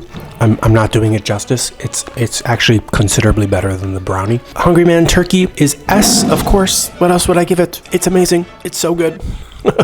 The next Hungry Man we're gonna be trying is a Salisbury beef steakats, mashed potatoes, green beans, and brownie. So this is very similar to the Salisbury steak, except there's 2 of them. Is this even gonna taste any different? I don't know. Let's try it. Hungry Man Salisbury beef steakats. There's 2 of them this time. I'm still gonna give this an A though. I don't think this is really any better than the regular Salisbury steak. It's just you get 2 of them. It's bigger. It's for a hungry man. Like me, I'm a hungry man. The next Hungry Man we're going to be trying is backyard barbecue, chicken cutlet, and seasoned rib-shaped pork, potatoes, corn, and brownies. So the main thing we're going to be judging this Hungry Man dinner is based upon the backyard barbecue. We have chicken and we have a rib-shaped meat thing that looks like a McRib from McDonald's. So this Hungry Man dinner is basically the exact same thing as the rib style boneless pork, the regular one we tried, along with a piece of pork. It comes with a piece of chicken as well. There's 2 pieces. It's basically a B. It's the same thing as the other one. It just comes with a piece of chicken and it's a little bigger. It's good. So the last Hungry Man we have today is grilled beef steakettes. This is basically Salisbury beef steakettes. It's the exact same thing, except this one comes with more veggies and no brownie. Let's give it a try. This beef steakettes, Salisbury, whatever this is, gravy, it's so good. The regular beef steakettes are really good. Not amazing, not quite turkey or meatloaf, but still great. I'm gonna give this an A. Great. The Hungry Man TV dinners are all done. We're going to be moving on to a couple of Hungry Man XL bowls. The first of the 2 that we have is country fried chicken, a fritter-style battered chicken croquettes with creamy mashed potatoes topped with savory home-style gravy, corn, and shredded cheese. The box looks way more appetizing than the actual thing, because the actual thing looks like bachelor chow. If you've ever watched the cartoon Futurama, Fry eats something called bachelor chow, and that's what this looks like. Honestly, it looks like bachelor chow. It looks like you already ate it, and then they put it in a bowl. I don't know. Well, I'm not going to judge it completely until I actually try it, because it doesn't look too appetizing, to be honest. But let's give Hungry Man XL Bowls Country Fried Chicken a try. Hot. The mashed potatoes are good. I didn't even add any butter, honestly. They're just like in this kind of home style southern chicken gravy. Like, tastes like Kentucky Fried Chicken gravy, to be honest. Yeah, the chicken is okay. It's the texture that I'm not a big fan of, because it's all soggy mixed in with like the mashed potatoes and stuff. It's like, I like mashed potatoes, I like corn, I like chicken, and I like gravy. But it's like, I like those things individually. Like, I like the textures to be eaten individually. I don't like them just like blendered up in a big bachelor chow bowl. I don't know. I'm being a little unfair. I'm being a little harsh. The flavor is good, and honestly, I would probably like it better if it was separated, like if everything was individually separated instead of just mashed together in a giant bowl. I'm going to give this a C. I would probably give it a B if everything was separate. I don't know why they decided to pre-mix everything for me.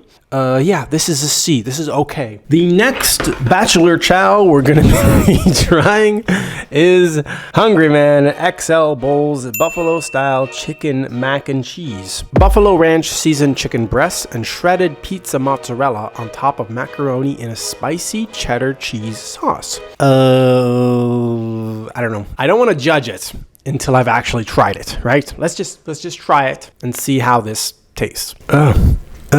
One of the things I hate most in the world is overcooked pasta.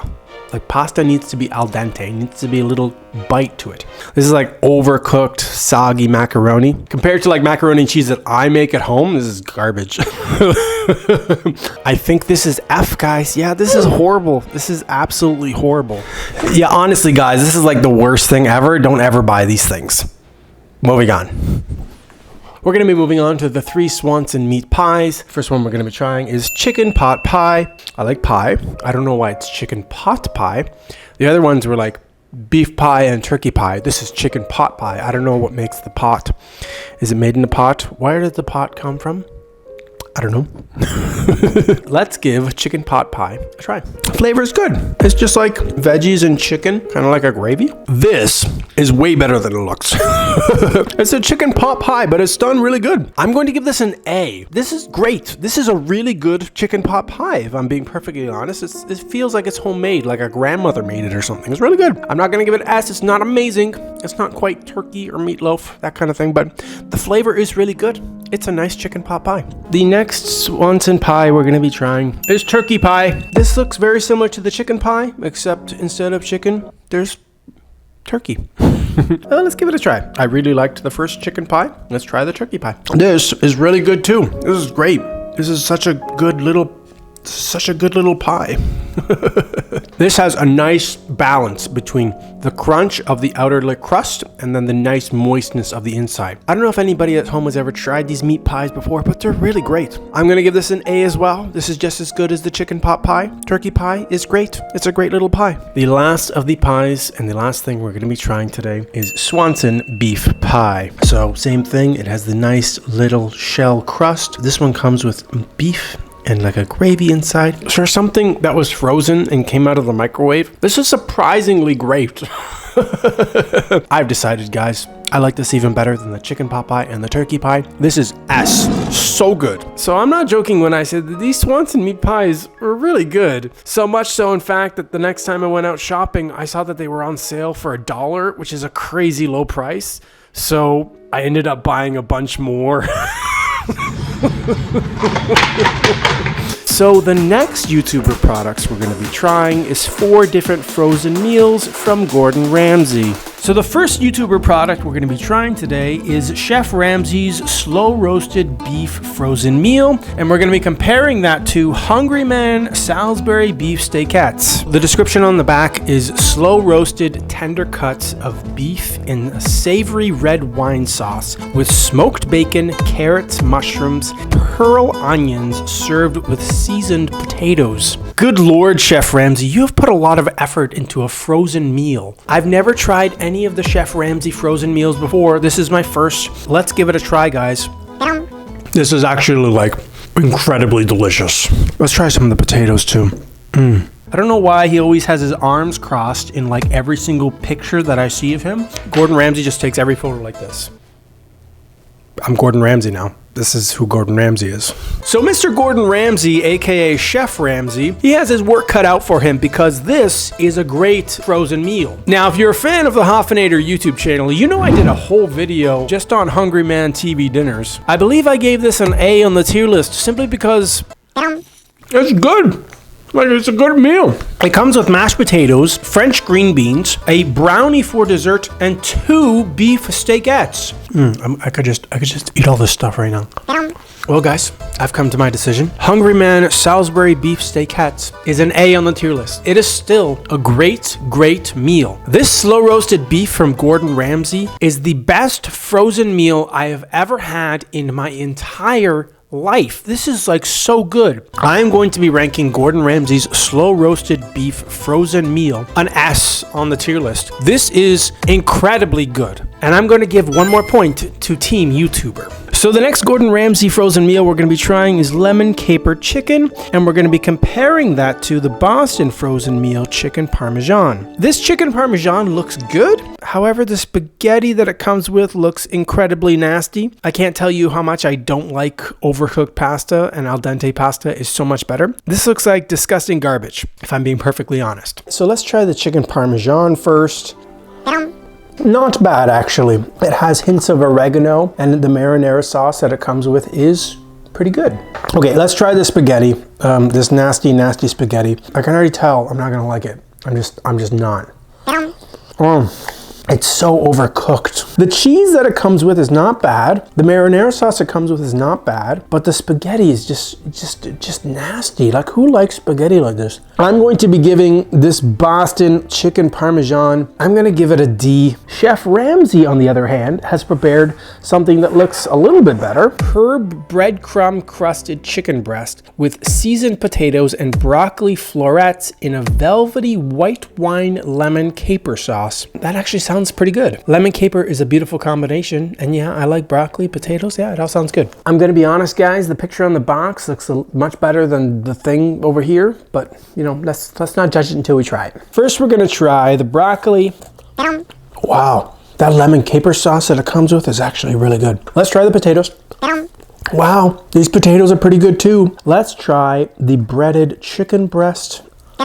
The chicken itself is actually great. Like just comparing this breaded chicken in a lemon caper sauce to this chicken in a marinara sauce, it's not even close. The breading on this is so much better. The sauce is actually considerably better. This chicken looks like an actual chicken breast, while the Boston one kind of looks like it's made of rubber or something. I don't know. If I were to give a rating to Chef Ramsay's lemon caper chicken, I would give it an A. I think this is a great meal. This is another easy win for Team YouTuber. It doesn't even look like this is going to be much of a contest in terms of Team YouTuber versus Team Big Brand, because Team YouTuber is just destroying all these other stuff. This is an incredible frozen meal. So the next two frozen meals we're going to be comparing is Chef Ramsay's chicken pot pie versus Boston Market's chicken pot pie. Now the only other frozen chicken pot pie I'm familiar with is Swanson's chicken pot pie. I've had this a few times before, and it's a great little chicken pot pie for something that's frozen in your microwave. So Gordan Ramsay says a classic comfort dish of oven roasted tender white meat chicken with a medley of vegetables combined in a creamy gravy topped with flaky butter pastry. Ooh, that sounds good. Okay guys, let's try Mr. Gordan Ramsay's chicken pot pie first. This smells really good. Oh my god, this is good. The chicken is very tender, and it's actually like a pretty good combination of mushroom, peas, and carrots. The crust is very buttery and crispy, like it's a nice combination. But the main flavor is the gravy that combines it all together. It's incredible, guys. Oh my god. I can kind of see why Gordan Ramsay always has his arms folded, like so proud of himself, like so arrogant, because his food is so good. Let's try the Boston chicken pot pie. I do like the crust on this Boston one, actually. It is very flaky and it crumbles in your mouth. And the sauce is good. The only thing I would say about the sauce is it's a little undersalted. Like it tastes a little bland compared to like the Gordan Ramsay one. I do like this Boston Market chicken pot pie. It is good. Is it as good as Gordan Ramsay's? No, not really, no. If we're talking about ranking chicken pot pies, the Swanson one, which I've already ranked when I did the Swanson TV dinners, I gave an A. It is a great chicken pot pie. This Boston Market chicken pot pie, I would give a B. It's a nice chicken pot pie. The flaky crust and the gravy inside, it's a nice combination. But this Gordan Ramsay one, with the mushrooms and the peas and the carrots and this beautiful chicken gravy, is spectacular. I would give this Gordan Ramsay one an S. This is so good. Gordan Ramsay, you're a good chef. You should open up a restaurant or something. I'm going to give another point to Team YouTuber, guys. This is clear-cut victory. This chicken pot pie is way better than the Boston Market. So the last of the frozen meal showdown we have is Chef Ramsay's shepherd pie versus Great Value shepherd's pie. So let's try the Great Value Walmart shepherd's pie brand. Wow, this Great Value brand is actually great. So this one I think has a little bit more ground beef than the Gordan Ramsay one. The Gordan Ramsay one seems to be very mashed potato heavy. So Gordan Ramsay's shepherd's pie is a classic British dish filled with ground beef and vegetables stewed in a rich tomato sauce smothered with buttery mashed potatoes and topped with white cheddar cheese. Let's give Chef Ramsay's shepherd's pie a try. This Gordan Ramsay shepherd's pie is amazing. Oh my god. The mashed potatoes themselves seem to be smothered in gravy, and since the mashed potatoes represent a big portion of what this meal is, it's nice that they're smothered in butter and covered in cheese too. I'm just gonna have another bite of this because it's so good.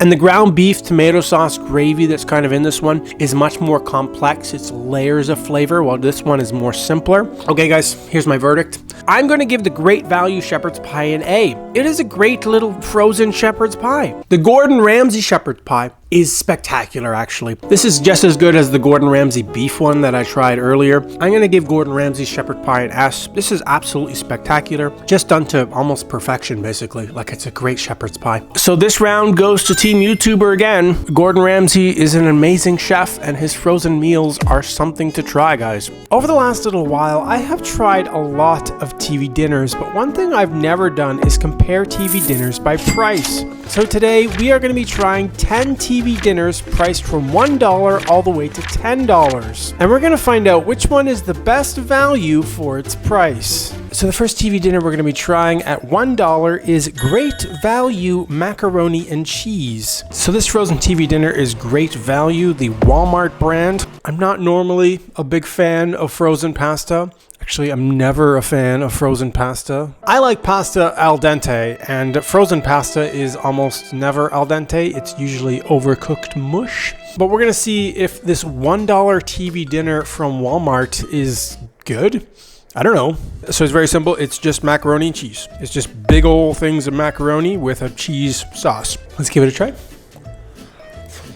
So a lot to say about this frozen TV dinner. So first of all, the pasta is very overcooked, like very overcooked. The cheese sauce is also very lacking. Like I would have liked at least double the amount of cheese sauce that they give you with this pasta. It's also not the most flavorful cheese. Like it is a very light cheese. So the value on this thing is pretty good. You're paying only $1 and it comes with 215 grams of macaroni and cheese. So we are going to be ranking everything on the tier list today, and I'm going to give this great value macaroni and cheese a C. The next frozen TV dinner we're going to be trying is Michelina's Zappum's Pizza Snacks Pepperoni. I absolutely love the cooking instructions for this Michelina's Zappum's. For fast preparation, remove lid completely, cook on high 2 minutes to 2 minutes and 5 seconds. So you got a range there. You can cook it anywhere from 2 minutes to 2 minutes and 5 seconds. And it says, careful, it's hot. Let pieces stand for 1 to 2 minutes before eating. Enjoy.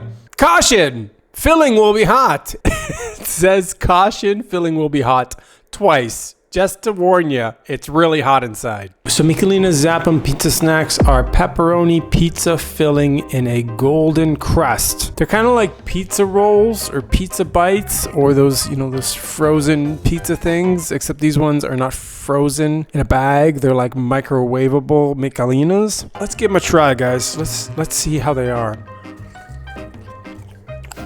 Hot.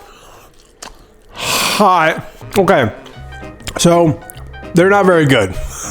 They have very little sauce and they have very little cheese. It is mostly like the breading on these things. And these are the smallest TV dinners that we have today, so the value on these things are not even that good. Like if I was really hungry and I just really wanted something to eat quick, and I just shoved these in the microwave for 2 minutes and 5 seconds. And then I waited the appropriate 2 minutes for them to cool down, but they don't burn my mouth like lava. Like if I was just hungry and I wanted something quick, and I shoved these in the microwave and then I ate them, they'd be okay, I guess. But I have more time than that. I'm willing to wait for something good. And I'm willing to spend a little bit more than $2 on Michelina's Zappums for a decent TV dinner. Like comparing this to like a Swanson or a Hungry Man TV dinner or a Banquet TV dinner. Even Kid Cuisine is better than this, and I don't even like Kid Cuisine. If I'm ranking these on the tier list in terms of value and taste and quality and all that stuff, I'm gonna give it a D. I just don't think they're very good. I don't know much about Michelina's. Maybe they make better products. I don't know. But this $2 pizza roll snack thing is just not good. D. The next TV dinner we're going to be trying at $3 is Smart One's slow roasted turkey breast with mashed potatoes and gravy. So this is a more traditional TV dinner where you have different compartments for different things. This one comes with a nice mashed potato with some seasoning to it and some turkey in some gravy. I've never tried anything from Smart Ones. I don't know if Smart Ones is good or not or whatever. I do love turkey. It's one of my favorite things in a TV dinner. This is 255 grams, so it's nearly double the pizza Zappums, but it's only $1 more, so you're getting a much better bargain than those Michelina's pizza things. And it does come with some nice protein, not like the macaroni and cheese, which was just macaroni and cheese. This comes with nice carbs, mashed potatoes, and a few nice pieces of turkey breast in a gravy. Let's give it a try. Let's try the turkey first. So the turkey is good. It's like swimming in the gravy. The gravy is not very thick and it looks kind of clear. Okay, let's try the mashed potatoes. These mashed potatoes taste off. They don't taste like they've been mashed. They taste like they've been pureed. They're like really smooth. I don't know much about the Smart Ones brand. Is it Smart Ones supposed to be like a healthy TV dinner option? Like it's got less sodium and less goodness to it. I don't know. As a person who's a fan of the Swanson TV dinners and the Hungry Man TV dinners, those turkey ones are amazing. The Hungry Man ones comes with like a cranberry sauce, and the turkey is nice and flavorful. The gravy's nice and thick, and the mashed potatoes are good. Yeah, they taste off. They taste like they're like instant mashed potatoes, like they're made from potato flakes that have been reconstituted into something that resembles mashed potatoes, but it's not mashed potatoes. That's the thing. The best thing I can say about this is that the turkey is all right. Like, it's a decent turkey sliced breast, but when you're eating turkey, the most important thing is the gravy to complement it, and this gravy is subpar gravy. I am a food expert. I know what good food is, and this is not good food. Yeah, I'm gonna give this like a D. I think this is bad. This is like not a good frozen TV dinner. It's only $3. I've never tried Smart Ones before. I don't know if Smart Ones makes other good stuff, but this feels like it was made for somebody who doesn't know what a good TV dinner is, and they're trying to pass it off as something that's okay. So the next TV dinner we're gonna be getting is kind of a wild card, guys. I wasn't even sure if I should get this one, but I thought I'd give it a try. It's home style thali, palak paneer, dal tadka, plain rice, and 4 furka roti. I don't know what this is. So it is rice with some sort of green sauce, some sort of yellow orangish sauce, and 4 pieces of bread. Yeah, I don't know what any of this is, but it was only $4, and it is 520 grams. It is the largest TV dinner we have today, and it's only $4. This is crazy. Okay, first thing, let's try rice with this green sauce. Okay, this green sauce is pretty good.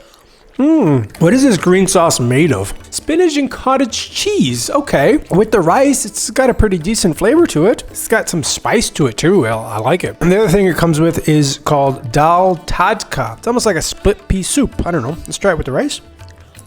Ooh. This one's even better than the green one. Last thing we have is this roti. I don't even know if I'm eating this properly. Am I supposed to make these like tacos? Like get the roti, put everything inside and eat it like a taco? I don't know. So I wasn't sure about this TV dinner before I got it, but now that I have it, I'm glad that I got it. $4, the biggest TV dinner we have, a very nice size and a good tasting meal. If I'm ranking this on the tier list, I'm gonna give this a solid A. I think this is great. It's not amazing, but the value of it is good, and it is a good, nice tasting meal altogether. Moving on to our $5 TV dinner, we have Crave Smoky Barbecue Angus Beef. So this looks like good old-fashioned bachelor chow TV dinner, where instead of giving you separate containers of corn and potatoes and beef, they just mash it all up into a bachelor chow bowl and feed you like a dog.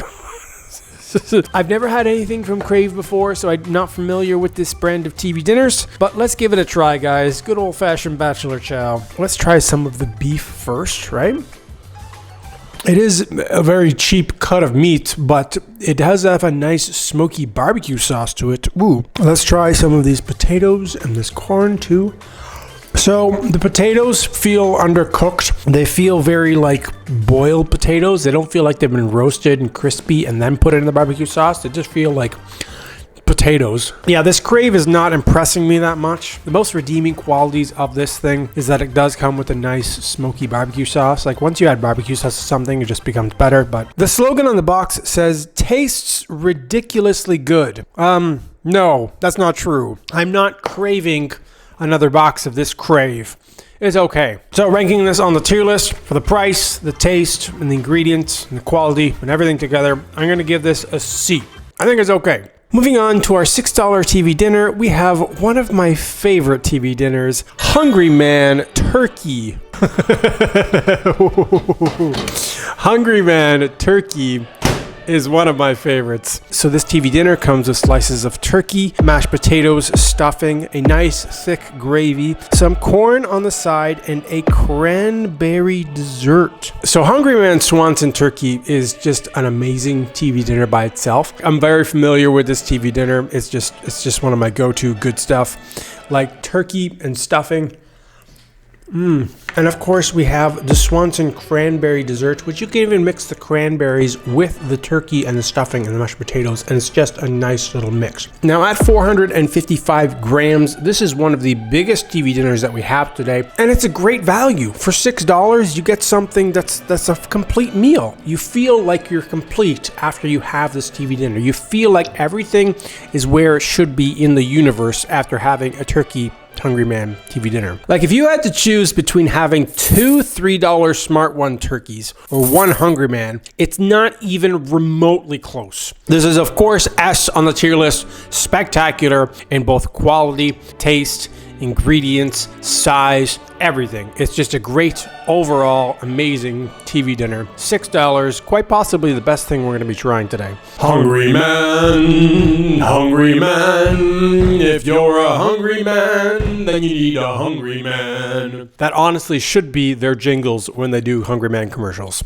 Hungry Man, call me, I'll do the jingle for you. Moving on to our $7 TV dinner, we have P.F. Chang's broccoli and beef. So I've never tried anything from P.F. Chang's before, but this is white rice bowl with broccoli and tender beef in a savory soy and garlic sauce with sesame seed garnish. I don't know what P.F. Chang's is, but this does look pretty good. So it is 312 grams, so it is a little bit smaller than the Hungry Man turkey we just had, and it is $1 more at $7. Let's try P.F. Chang's broccoli and beef. So, it's not very good. I have to say, it looks pretty good. Like this looks like something I would buy and enjoy and have, but it's not even really remotely good. It's not bad, it's just tasteless. It doesn't even taste like anything. It tastes like a little hint of sesame, soy, and garlic, but there's no real flavor to it. I feel like this is vastly undersalted. You know when you're sick and you don't have taste buds and you eat something and you're just munching and you just don't taste anything? That's what this feels like. It feels like I'm not even eating anything. It feels like I'm sick and my taste buds are gone and I can't smell anything and I have a stuffy nose and I'm eating food, but I can't taste it. I don't know. Let's add some salt and see if that changes it. Okay, salt has been added. Let's try it. It's much better for some salt. I think that's what they did. I think they just undersalted it by like a lot. Like they didn't put salt at all. If you went to the best chefs in the world and told them you can cook, but you can't use salt, they'd look at you like you have two heads. Like, what do you mean I can't cook without salt? It's the basic chemistry of making food taste good. So with salt, it's actually a lot better. But I'm gonna be judging this based on the price and the way it is without adding salt. And without salt, this is like a D. This is just bad. It has no flavor and no taste. It's $7. For $6, I can get a Hungry Man turkey and be vastly more satisfied. I'm sorry, P.F. Chang's. This is the only thing I've ever tried that you've ever made, but I am not satisfied with this dish. I should not have to add salt to my dish in order to enjoy it. You should do that. You should add salt to it before you serve it to me. Okay, moving on to our $8 TV dinner, we have Amy's Veggie Meatloaf with mashed potatoes and vegetables. So this brand of frozen meals is Amy's. The only thing I've ever tried from them is a frozen pizza that I had, and I remember liking the frozen pizza. This is dairy-free, gluten-free, and certified vegan. Contains 91% organic ingredients. But yeah, this is corn, peas, mashed potatoes, and a vegetarian meatloaf. So let's try the peas and the corn. It's kind of mixed in with the sauce that comes with the meatloaf. It's mostly peas. It's like 80% peas and maybe 20% corn, but they are good. Yeah, it mixed into the little meatloaf sauce they have. It's nice. Let's mix the mashed potatoes in with some of this meatloaf sauce. Let's give it a try. It's good, yeah. I'd probably add butter to it, but I'm not going to for the sake of doing a fair comparison. Finally, let's try the actual veggie meatloaf itself. It's got a nice flavor to it, yes. Now, the size of this is pretty small. It's not that big for something you're paying $8 for. Like me personally, I would not buy this just because I can have a Hungry Man instead, and it's even better and cheaper and bigger. But for the people out there who are dairy-free, gluten-free, and want to eat a vegan TV dinner, this is pretty good. Now, just based on the meal, I would probably give it an A on the tier list. But based on the price and the size, I'm gonna knock it down a notch. I'm gonna give this a B. I think it's good. It's a little expensive and a little small, but it is a good meal. I have to say. Moving on to our $9 TV dinner, we have TGI Fridays chicken and mashed potatoes. So TGI Fridays is a restaurant that I've never been to before, and they have their own line of frozen TV dinners. This is their chicken and mashed potatoes with whiskey glazed, diced, grilled, seasoned white meat chicken and mashed potatoes. So it says on the back, flame grilled, boneless, skinless, seasoned chicken topped with our delicious whiskey barbecue glaze is paired with buttery mashed potatoes to complete this tasty dish. Buttery mashed potatoes, I will be the judge of that. I'll tell you if it needs more butter or not. Probably does. Okay, TGI Fridays. I've never been to your restaurant. I've never tried any of your frozen meals before. Now is the time to impress me. Let's try the mashed potatoes first. It's kind of mixed in with the barbecue sauce and what looks like maybe green onion on top. Ooh, those are buttery mashed potatoes. Very, very, very creamy, smoothie, tasty, buttery mashed potatoes. I was wrong. TGI Friday, you have put the perfect amount of butter in my mashed potatoes. Let's try this chicken in this barbecue sauce, which does look pretty good.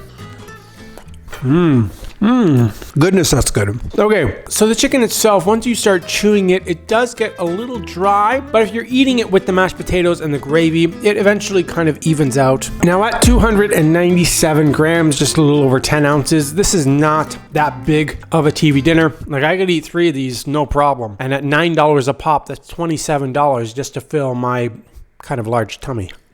Now, the quality of the ingredients, the taste, everything together, this is actually an amazing little TV dinner. Like, really good. I would have given it an S if it weren't for the cost and the size, but I'm going to give it an A on the tier list. So before we try Gordon Ramsay's $10 frozen TV dinner, if you're enjoying this video, don't forget to subscribe, guys. Most of the people who watch my videos are not subscribed. It's free, and you can always cancel later. Moving on to our $10 TV dinner, we have Chef Ramsay's slow roasted beef. I'm a huge fan of the Chef Ramsay frozen meals. I've tried many of them before, including this one. This is beef brisket in a red wine sauce with mushrooms, pearl onions, and potatoes. It is made by Chef Ramsay with his smug face and his crossed arms just staring at you at the box. Okay, let's get into it, guys. Oh my goodness. So good. Like this red wine and this gravy that it comes with is just delectable. Now this meal is $10. It is a premium TV dinner and it's only about 269 grams or about 10 ounces of food. So it isn't that big. It's about the same as this TGI Friday one, but it is amazing. As Gordon Ramsay would say, it's all beautifully mixed together with some pearl onions and some mushrooms and some potatoes and carrots. Actually, he would say potatoes because he's Gordon Ramsay. Even though it costs $10 and even though the sizing of it is not that big, it is absolutely spectacular. I'm going to give Gordon Ramsay's slow roasted beef an S on the tier list. I think it is an amazing TV dinner.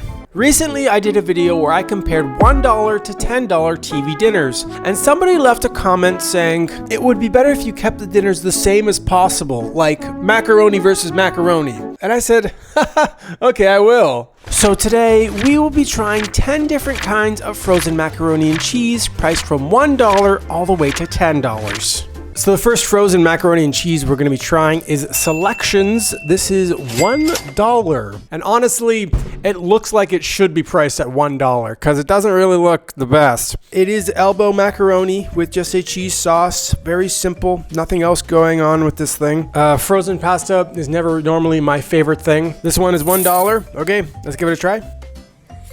So this pasta is all right. It's okay. It's not my favorite. The sauce is kind of lacking. It is very much a elbow macaroni dish with a little bit of cheese. I will say this pasta dish is not really bad. It's just not particularly good. There's nothing memorable about it. I'd rather spend more money and get something that tastes better as opposed to something like this. So we are going to be ranking everything on the tier list today, and we're going to be ranking it on a few different factors. A, the price to size ratio. B, the pasta to cheese ratio, and C, the quality and the taste of the actual dish itself. So on the tier list today, I'm gonna give this a C. I think overall, it's okay. It's nothing special, nothing I'd ever get again. But like I said, this one's only $1, and we're only gonna be trying more expensive macaroni and cheese as time goes on.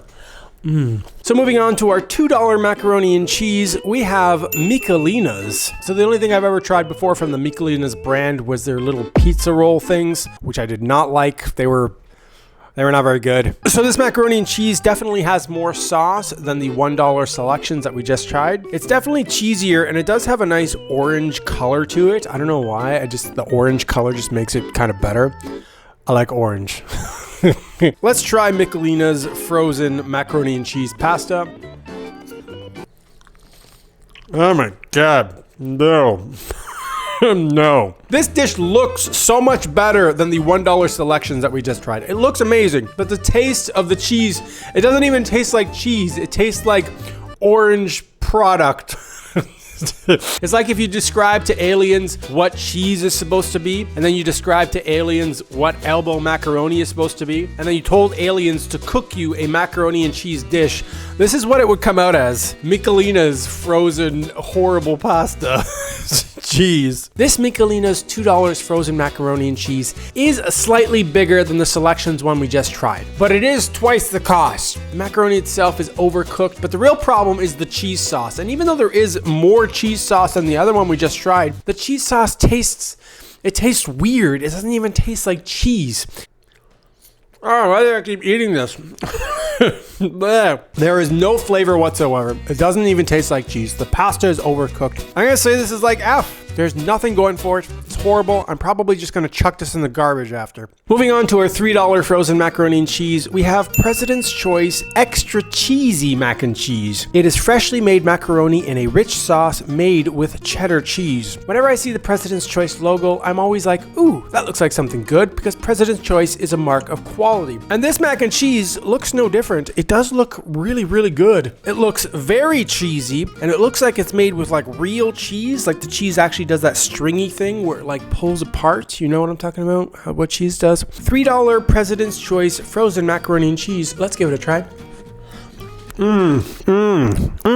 Wow. So much better than the Michelina's we just had. Now the pasta, like most every frozen pasta you'll get, is slightly overcooked. It's just like a little bit, like it's always going to be overcooked in some capacity, but it is a very, very cheesy, rich sauce. Just listen to the description on this box. An extraordinarily rich and creamy home-style dish brimming with real cheddar and mozzarella cheeses. That's what I'm talking about. That's the description I want for my frozen macaroni and cheese. Not the Michelina's that was garbage, not the selection that was just okay and just good value. This is something that is quality ingredients and really, really good. Now, it's not amazing. It's not like the best thing in the world. I wouldn't choose this as my last meal if I was on death row and going to be unalived. I'm going to give this a solid B on the tier list. This is a good dish. It's not amazing. It's not spectacular. It's not great, but it is good, and it is way better than Michelina's and the $1 selections frozen macaroni cheese that we already had.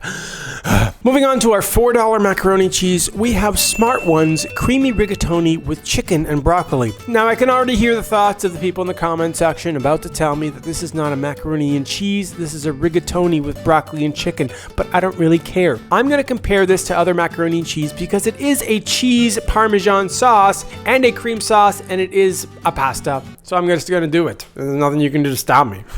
So I've been told that Smart Ones is a healthy frozen food product and it's supposed to be better for you, which is why it comes with chicken and broccoli too, which is a nice little addition. I'm gotta say, it's nice having a little bit of chicken and broccoli mixed in with my cream sauce frozen pasta. So there isn't a lot of sauce with this one. It's very lacking on the sauce actually, but let's give it all a try. Okay, broccoli. Let's try the broccoli and chicken. The broccoli is not mushy. It actually does have a little bit of bite to it. The pasta is actually not overcooked. It's not undercooked the way I like it, al dente, but it is pretty good. The only thing I would say about this is that the sauce is very lacking. There's not that much actual cream sauce in this dish. I think this is a healthier brand of frozen products because there isn't that much salt to it. Now, is the Smart One's frozen rigatoni with chicken broccoli amazing? No, it's not. Is it great? No, it's not. Is it good? Yeah. It is good. I'm going to give this one a B on the tier list. I think this is a good meal. So moving on to our $5 frozen macaroni and cheese, we have Kraft Dinner Deluxe Creamy Cheddar. Ho, ho, ho, ho.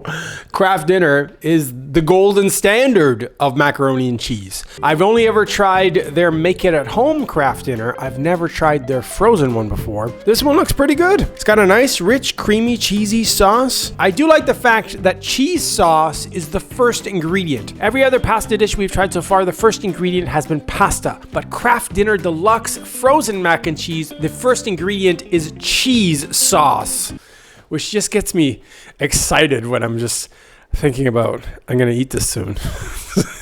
Is there a description of this? Nope, no description on the box. It just says creamy cheddar, pasta, and cheese sauce. Who needs a description of Kraft Dinner? It is Kraft Dinner frozen macaroni and cheese. Let's give it a try.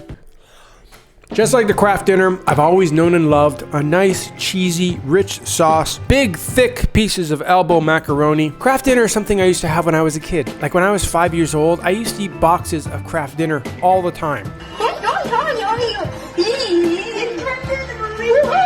And this is just a pre-made frozen Kraft Dinner product ready for you. Just put it in the microwave and it's good to go. I'd probably say that making Kraft Dinner fresh at home would taste better than this frozen one, but this frozen one is convenient. You don't want anything to do. You just want to shove something in a microwave, push 5 minutes, and then you have something to eat. Kraft Dinner is a hassle. You got to boil the water. You got to get all the ingredients and mix it up. You got to actually do stuff. If you want something quick and easy and good and almost as good as the one you make at home, this frozen one is not bad. If I was putting this on the tier list, I'd give this a B. I think this is good too. I don't think Kraft Dinner could go much lower on the tier list than B. Like, Kraft Dinner's good. It's a good dish. So moving on to our $6 frozen macaroni and cheese, we have Crave oven-baked chicken and ham in macaroni and cheese. So I've only ever tried one other product from Crave, and I was not really too impressed when I tried the last one. But this one does look good. Nice big pieces of chicken and ham in a creamy sauce. And this macaroni is the really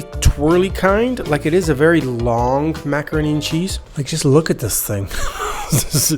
Okay, let's try. Okay, now we're talking. This one's way better. So the pasta on this is nice and long, and it's not terribly overcooked. The ham is very flavorful. Who doesn't like little chopped up pieces of ham in their macaroni? The chicken, I'll say, is not the best chicken. Like, it's a little dry. It could use a little bit more sauce, and it's obviously not like an extremely good cut of chicken. Like, it's probably like the thigh part of the chicken, but it is chicken. But the thing that brings it all together is the actual sauce itself, which is a very flavorful cheese sauce, I must say. Like, chicken and ham are bonuses. Those are little extra additions to the dish itself. But if you want a nice flavor, you're gonna have to make a pretty decent cheese sauce, and that's what this is. It's a nice cheese sauce. For something that costs $6, it is a decent size, and you are getting ham and chicken, and the sauce is good, and the pasta's not really overcooked. It's a good dish all around. If I'm gonna rank this Crave macaroni and cheese with chicken and ham on the tier list, I'm gonna give it an A. This is pretty good. I think this is the best thing we've had so far. Easily, actually. So moving on to our $7 frozen macaroni and cheese, we have M&M's macaroni and cheese. No, not like the chocolate M&M's. This is M&M's Food Market. So it says, the cheddar cheese sauce in this home-style dish guarantees it will be creamy, comforting, rich, and gooey. Ready in minutes from the microwave. Sounds pretty good, guys. Rich, creamy, comforting, and gooey.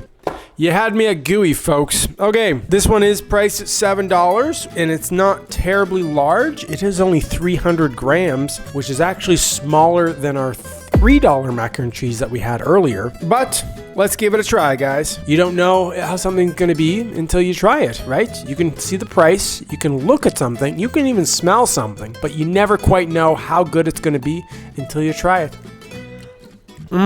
This is creamy and rich and gooey. They weren't lying. This is easily the best cheese sauce that we've tried today. Now, the pasta is a little overcooked, but the sauce is where it shines. It is a rich, creamy, gooey, comforting macaroni and cheese. Now, this frozen M&M's macaroni and cheese, I would have given an S on the tier list if it wasn't so small. And I can't in good conscience give this an S just based on the taste. The value of this dish is not the best, and I'm gonna give frozen M&M's macaroni and cheese on the tier list an A. I still think it is great, but it could definitely use a bigger portion or a cheaper price. Moving on to our $8 frozen macaroni and cheese, we have Hungry Man XL Bowl Bacon Macaroni and Cheese. It's not and cheese, it's Cheese with an N. So this Hungry Man frozen macaroni and cheese is spiral pasta and smoky cheese sauce sprinkled with melty pizza mozzarella, bacon bits, and green onion. So the green onions and the bacon bits do add quite a lot to this dish.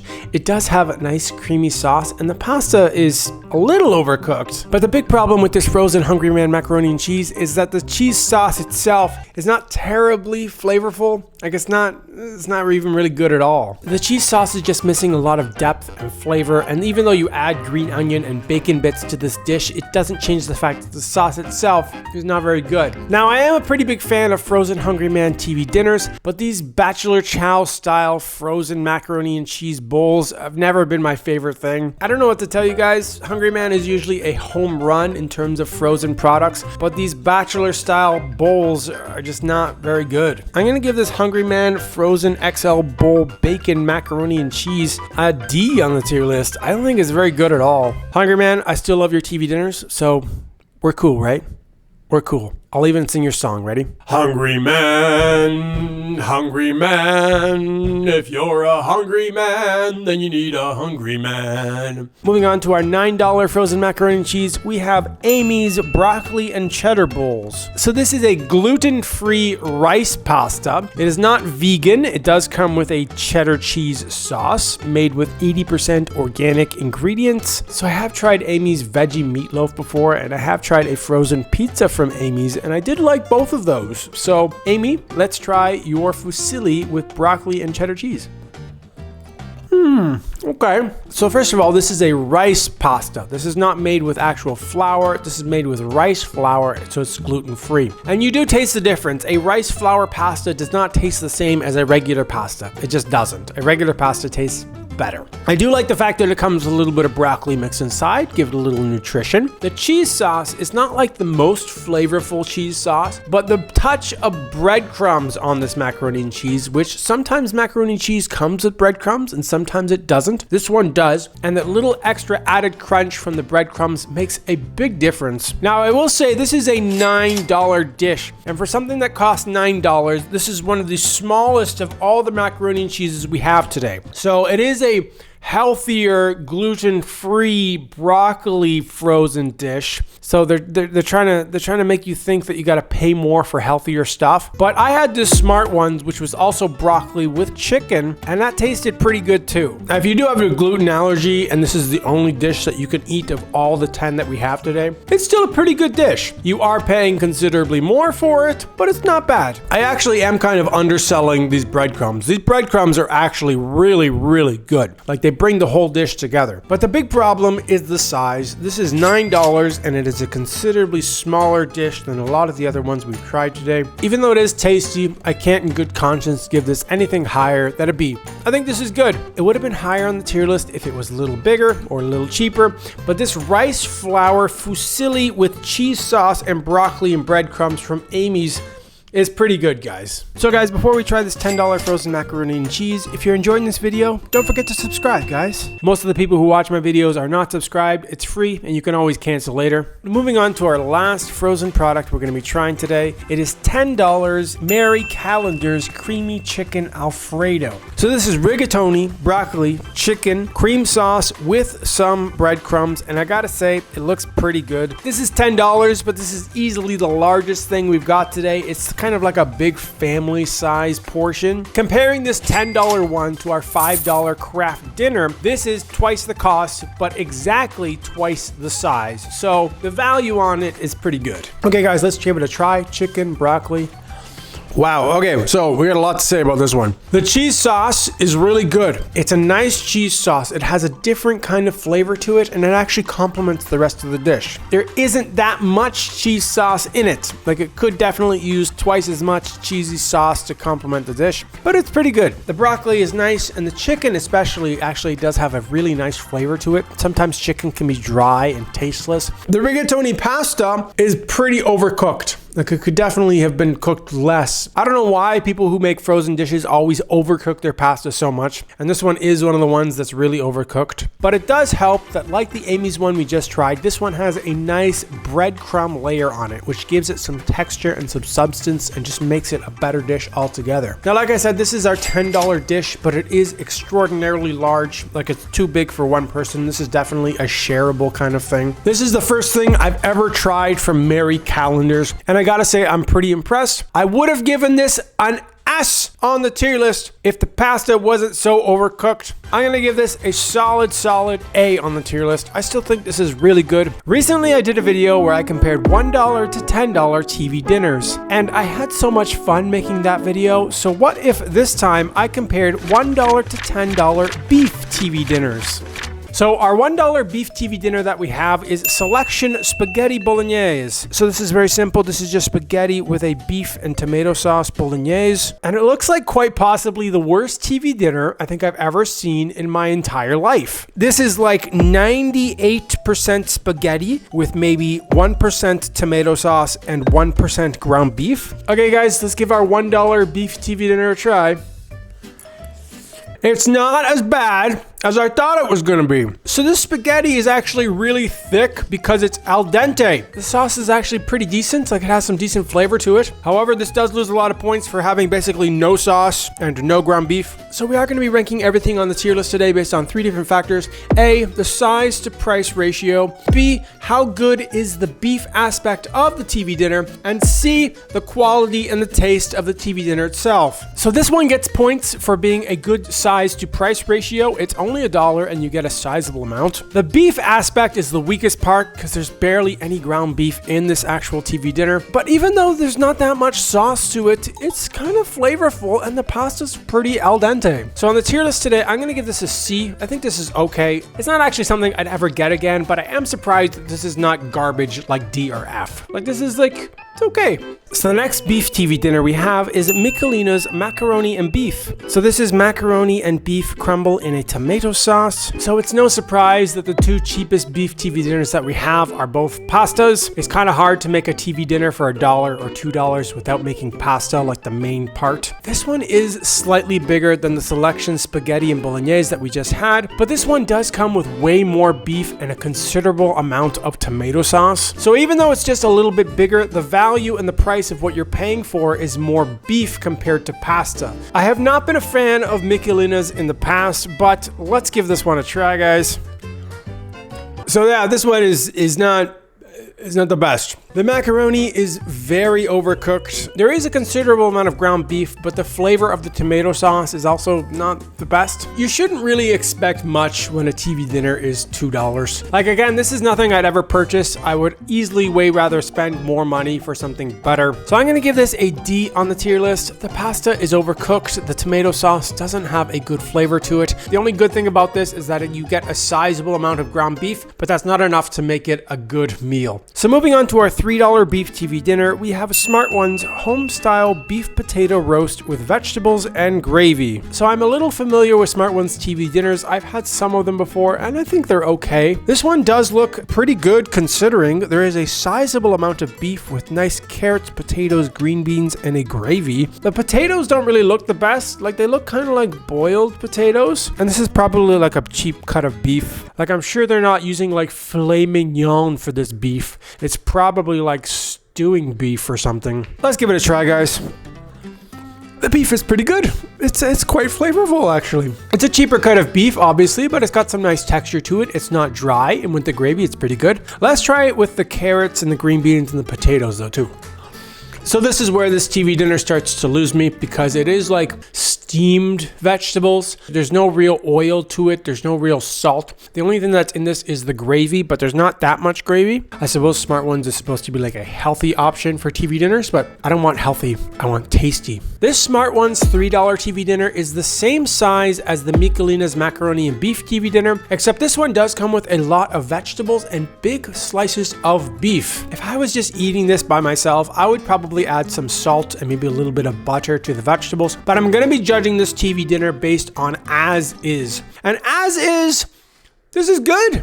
This is a good TV dinner. I'm gonna give this a B on the tier list. I think this is good. This is easily the best thing we've had so far. The vegetables are steamed, so they are on the healthier side. You might want to add some salt or butter to it, but it's good, guys. So moving on to our $4 beef TV dinner, we have Life Smart Beef Stir Fry. So this is served with broccoli and carrots in a ginger chili sauce with long grain rice and strips of beef. So this is easily the best looking of the frozen beef TV dinners that we've seen so far. It does come with a sizable amount of this ginger chili sauce, and rice is one of the best things to put in a TV dinner. I find the quality of it doesn't diminish that much when you freeze it. This doesn't have a lot of beef, but the main thing that I like the look of this one is that it has a lot of sauce. Like, just give me a bunch of sauce to mix in with my starch and I'll be a happy camper. Okay, let's give it a try, guys.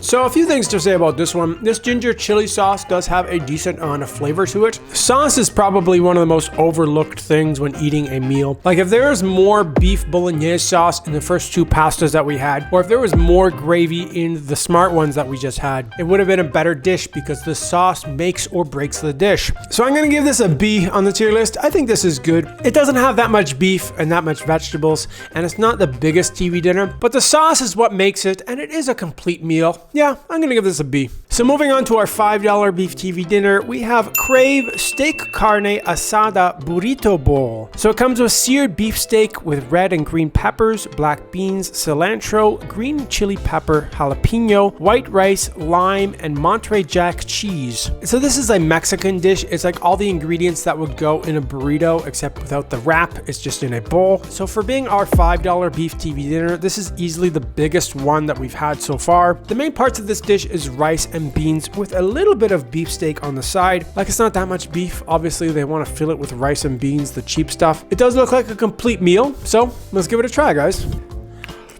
So this is quite possibly the worst burrito bowl I've ever had. The peppers are not really sauteed. They're probably just like boiled. There's not that much flavor to anything in this dish. If I'm comparing burrito bowls to like a nice Chipotle burrito bowl compared to this, Chipotle is 10 times better. Perhaps I'm being too hard on this dish, guys. Maybe you're thinking there at home, saying to yourself that I don't think this is a good dish because I'm a mean person. I'm not a mean person. This is just not a good burrito bowl. The Crave brand has always been hit or miss for me. Like, I never know if Crave is gonna be good or bad or whatever. I guess it just depends on the dish. So on the tier list, I'm gonna give this a C. I think this is okay. The beef is probably the best part. It does have some flavor to it, but it's not terribly large for a $5 beef TV dinner, and the flavor is just not really that good. So moving on to our $6 beef TV dinner, we have Healthy Choice Gourmet Steamers Beef Merlot. So it comes with steamed carrots, green beans, potatoes with a gravy and little strips of beef. It's not a lot of beef, like it's mostly vegetables. I would have definitely preferred if my beef Merlot had more beef in it, but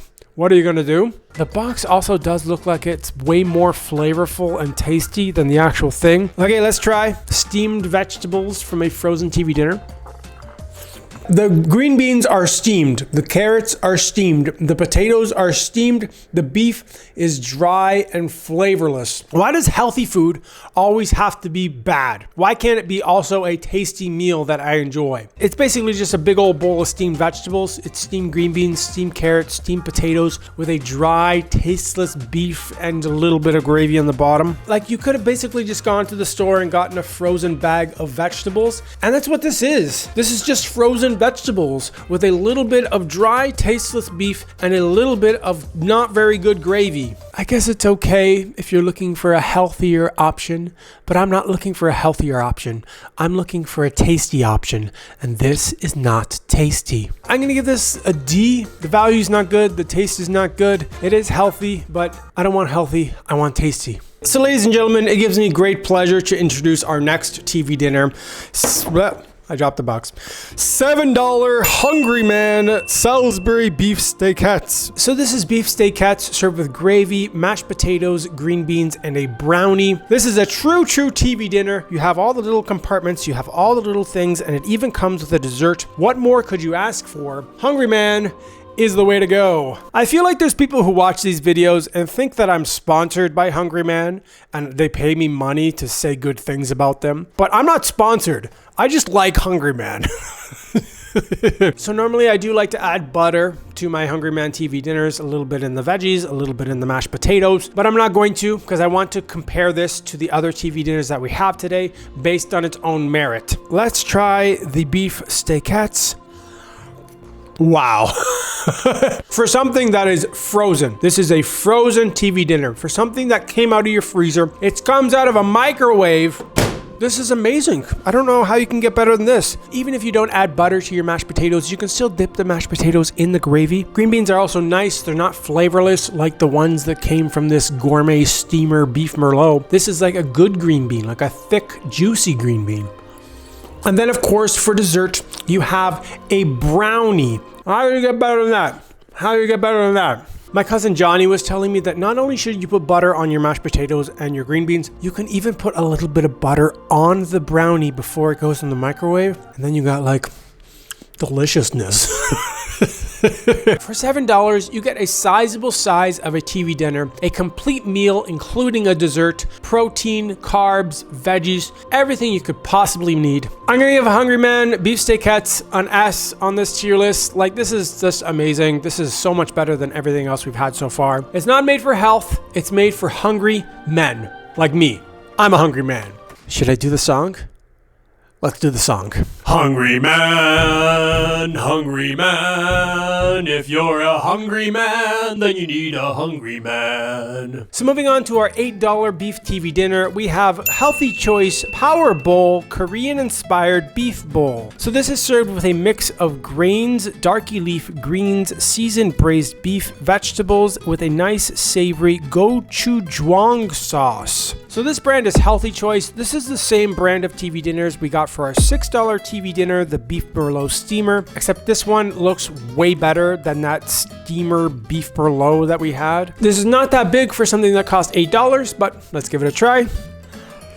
So this is like a complete meal. This is a mix of grains, leafy greens, vegetables, all these things. It does have a nice spicy sauce to it. Like, I like the sauce. My main complaints about this dish is that there's not that much beef. The beef itself is kind of dry. And also the whole dish itself is not very big. Like, if I'm comparing this to Hungry Man is like way better value. You're getting like twice the amount of food per dollar spent. So I'm gonna give this a B on the tier list. I do think it's okay though. If it was bigger or cheaper, I'd definitely give it a higher mark, but it's all right. So moving on to our $9 beef TV dinner, we have Mary Callender's lasagna with meat sauce. So this is lasagna noodles with a seasoned tomato and beef sauce topped with real pizza mozzarella cheese. So this is not a traditional lasagna where it's like layered and you have to cut out like a big chunk. I was impressed by the other pasta I had from Mary Callender's. That one was good. Let's try their hearty beefy lasagna.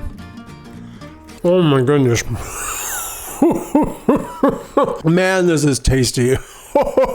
Mary Callender's, where have you been all my life? So the other pasta dishes we had, our selection bolognese and our Michelina's macaroni and beef. These ones were bad. Like, they were not very good. I'd never ever get these ones. They're only $1 and $2 and you get what you pay for. This is a $9 premium lasagna. The pasta mixed in with the sauce is very flavorful. You get a nice mix of ground beef and actual mozzarella cheese, and it's just tasty. It's just good. Like, you eat a bite and you say, that was delicious. I want more in my mouth. Now, this is not like the best lasagna in the world. I could make a lasagna at home that would be definitely more tasty, but if you want something quick, you put it in the microwave and it actually tastes good. This is something to try, guys. So on the tier list, I'm gonna give this an A. I think this is great. It's not the best value for what you're paying for. If this was a little cheaper or a little bigger, I would have probably given it an S. But based on what it is, a tasty lasagna with mozzarella cheese for $9, I think this is A. So guys, before we try this $10 beef TV dinner, if you're enjoying this video, don't forget to subscribe, guys. Most of the people who watch my content are not subscribed. It's free and you can always cancel later. So our $10 beef TV dinner that we have is P.F. Chang's Mongolian style beef. So this is beef with a sweet and savory sauce, onions, beans, and bell peppers. This is also not like a real TV dinner. This is just food in a bag, so you have to saute this in a pan. Most of the stuff we've had today is not like quote unquote TV dinners, but you know, whatever. I was not a fan of P.F. Chang's broccoli beef that I had before, but this one does look really good. I think this is like supposed to be like the main dish, and maybe you're supposed to do some rice on the side with it, but I'm just gonna try it for what it is. Okay, P.F. Chang's Mongolian style beef, let's try. Oh my goodness, this is good. So I've said it before, and I'll say it again. If you put a sizable amount of sauce in with your food, it will always taste better. The strips of beef in this sauce is really flavorful. It's not dry at all. The green beans in the sauce is really flavorful, and the other vegetables is nice and flavorful in this sauce. Now this is $10, but for the size that you're getting, it is a nice value too. So not only does this taste good, you're getting bang for your buck for what you pay for. I'm gonna give this an S on the tier list. I think this is absolutely spectacular. Yeah, it's good. Recently I did a video where I compared $1 to $10 beef TV dinners, but what if this time I did chicken TV dinners? So today we are going to be trying $1 to $10 chicken TV dinners.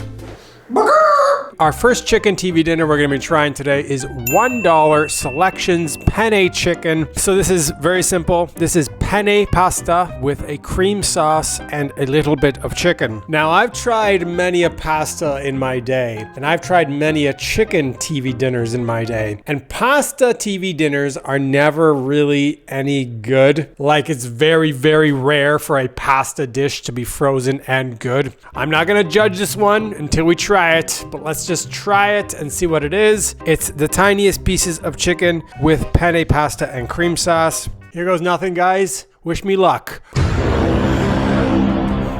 So this is not the worst pasta I've ever tried in my life. It is very, very acceptable for being a $1 frozen pasta dish. So we are going to be ranking everything on the tier list today, and we're going to be ranking it on 3 different qualities. A, the price to size ratio. B, the quality of the chicken itself. And C, the quality and taste of the overall dish. Now the chicken aspect of this is the worst part because chicken costs a lot more than pasta. So they do give you like 4 tiny pieces of chicken with mostly pasta. There's enough cream sauce to go around, and the pasta is not terribly overcooked, but overall I would give this like a C on the tier list. I think this is okay. It's not bad or garbage, but it's not good or great. You shouldn't really expect much when you're paying $1 for TV dinners, but let's try our $2 TV dinner. We have Michelina's Penne Polo. So our $2 Michelina's Penne Polo is pasta in a cream sauce with cooked seasoned chicken pieces. So this is the exact same thing as our $1 Penne Selections chicken thing, except this is Michelina's,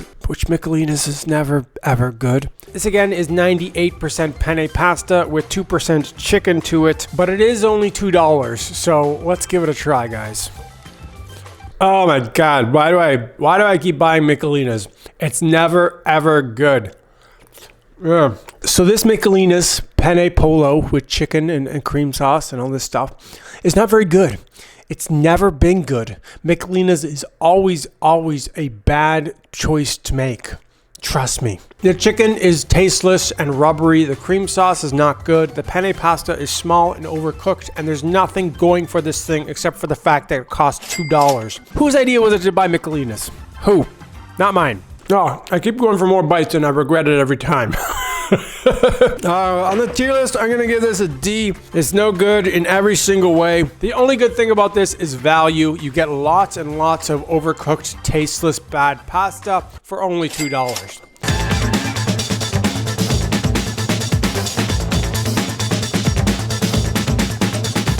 Moving on to our $3 chicken TV dinner, we have Smart One's Chicken Parmesan with spaghetti and marinara. So this is seasoned chicken breast and spaghetti with a marinara sauce topped with cheese. Smart One's has always been hit or miss with me.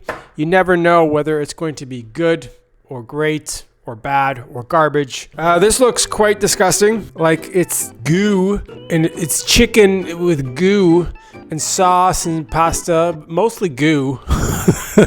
The only other breaded chicken and a marinara sauce with spaghetti that I'm familiar with is Boston Market, and that one I remember the spaghetti being horrible garbage, but the chicken being kind of okay. Smart Ones, I don't know, this one looks like Chef Boyardee made a frozen pasta and decided to call it chicken parm with spaghetti and tomato sauce. Let's give it a try, guys. My expectations could not be any possibly lower than my moment right now where I'm putting this in my mouth.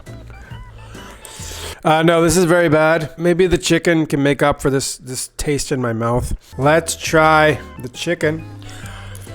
Okay, so this quite possibly is the worst TV dinner I've ever had, ever. It's just nasty, nasty stuff. The spaghetti is horribly overcooked, and the marinara sauce tastes like Chef Boyardee. The cheese is some kind of really super cheap cheese that's been frozen. The chicken is so rubbery, and it's hard to cut. Like, I can't even really cut it with my fork. I need a chainsaw to cut this chicken.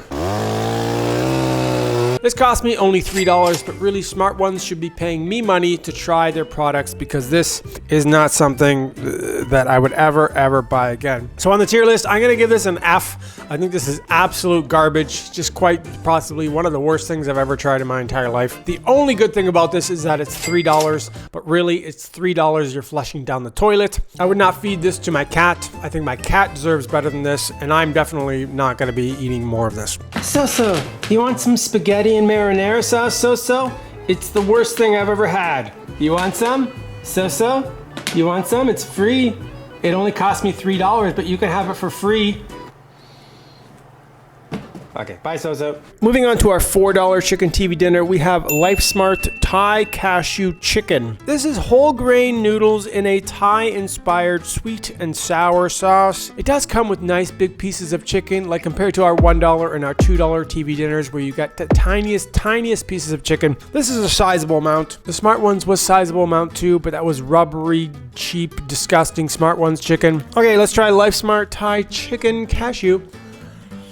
So this one is way better than the other three we tried so far. Way better in every possible way. These noodles are nice and mixed in with the sauce. They are not overcooked like normally noodles are when they're frozen. And it has a decent Thai, spicy, sweet sauce to it. It's nice. Now the big downside to this one is even though it is $4, it is smaller than our $3 and our $2 TV dinners. So the value of what you're getting is not the best, but the flavor and the taste and the quality is just so much better. So on the tier list, I'm gonna give this a B. This is good. It's not the biggest thing. You are paying a little bit more for way better quality, but it is way better quality. It's okay to spend $4 on a TV dinner to get something that's good than to spend $3 or $2 to $1 to get something that's just whatever and garbage and whatever. Blah, blah, blah, blah, blah. So moving on to our $5 chicken TV dinner, we have Crave Spicy Szechuan style fried chicken on rice.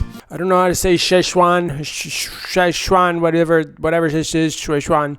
I don't know how to say it. This is tender chicken, zesty, spicy Szechuan sauce, garlic, ginger, and soy with crushed peppers, mushrooms, onions, carrots, edamame, rice, all this stuff. TV dinners are usually either potato, rice, or pasta based. You can't really make a TV dinner sizable without adding those cheap starches to it. And this one is rice. It is little popcorn chicken things with a Szechuan sauce and Crave. I don't know. Let's try Crave Szechuan child chicken. I really don't know how to say Szechuan. Let's try. No, I don't know about this one. So rice itself, when it's frozen, is usually pretty standard. Like rice is rice. Doesn't matter the quality or how it's cooked. What really matters is the sauce that comes with the rice. And this Szechuan sauce, this one here, is not very good. It doesn't have like a nice flavor to it. So on the tier list, I'm gonna give Crave Spicy Szechuan Chicken a D. I do not think this is good at all. The rice is okay, the chicken is okay, the sauce is okay. It does have a little bit of spice to it, but again, I would not feed this to my cat. So, you want some Szechuan rice, So? It's Szechuan. It's chicken, So. You want some? You want some, you stupid kitty? Man, you're a stupid kitty. So moving on to our $6 chicken TV dinner, we have Healthy Choice Gourmet Steamers Grilled Chicken Red Pepper Alfredo. So this is pasta, broccoli, chicken, red peppers with a creamy red pepper sauce. Healthy Choice has not been my favorite brand of TV dinners either. This is Healthy Choice. It means the food is designed to be healthy, but not tasty. I don't know, guys. I don't know. Let's try. Oh no, it's not good at all. Just because the brand is called Healthy Choice, you think you're making the healthy decision by buying it and paying $6 for this thing. It is broccoli and chicken and pasta, all of those things you could easily have just prepared yourself at home, and it's the tasteless, overpriced blah. That's my review for this one. It's blah. It tastes like blah.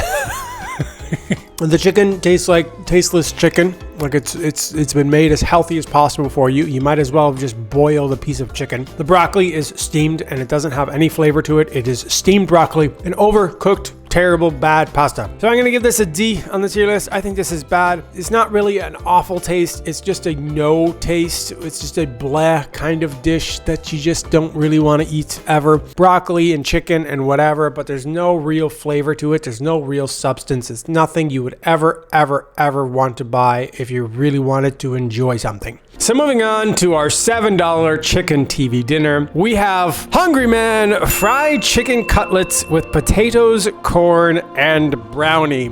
I think I might shed a tear actually because I'm so incredibly happy right now. We have tried 6 chicken TV dinners so far, and finally we have come to the golden standard of what a TV dinner should be. Hungry Man. Let's do the song now. Let's do the song. Ready? Hungry man, if you're a hungry man, then you need a hungry man. Hungry Man fried chicken is mashed potatoes, corn, a brownie with 3 chicken cutlets. Now this costs $7, and compared to every other thing we've had today, the value is good. It's not the best value, but it is a good value. You get a sizable meal. You get a full, complete meal with starch, vegetables, chicken, breaded, it's actually like good all around, and a brownie. Of course, we have the fried chicken cutlets. Now they did not decide to mix this into disgusting marinara sauce like the other TV dinner that we have. These ones are just fried cutlets by themselves, and it tastes good. Now this isn't even like close to my favorite Hungry Man TV dinner. This is like an okay Hungry Man TV dinner. This is middle of the road Hungry Man TV dinners. When you're talking about Hungry Man TV dinners, there's even better ones and even better ones than this one. But this is still way better than anything we have tried today. Goddamn, I love Hungry Mans. On this tier list that we're doing today for chicken TV dinners, and based on everything we've tried today, this is miles and miles ahead of anything we've had. I'm gonna give this an S on the tier list. This is, of course, spectacular. So, you want a Hungry Man TV dinner? It's the best TV dinner ever, So, have a Hungry Man. Have a Hungry Man, So. Have a Hungry Man. So, you stupid kitty. So our $8 chicken TV dinner is Healthy Choice Power Bowl Basil Pesto Chicken. So this is made with riced cauliflower, darky leafy greens, seasoned chicken, vegetables, beans, and a basil pesto sauce. Now we did just have a Hungry Man chicken TV dinner, and that is the golden standard of chicken TV dinners. But this one, I don't know. Oh God, no. No. Why? No. What was wrong with rice? Why did you have to turn cauliflower into rice? Can't I just eat rice? Do I have to eat cauliflower rice? I once spent an entire week eating military food out of MRE bags, and everything in those MRE foods was far tastier than this thing I have right here. It's not Tasty Choice, it's Healthy Choice. Remember that when you're buying Healthy Choice. You're eating it for its healthy whatever. That doesn't mean anything to me.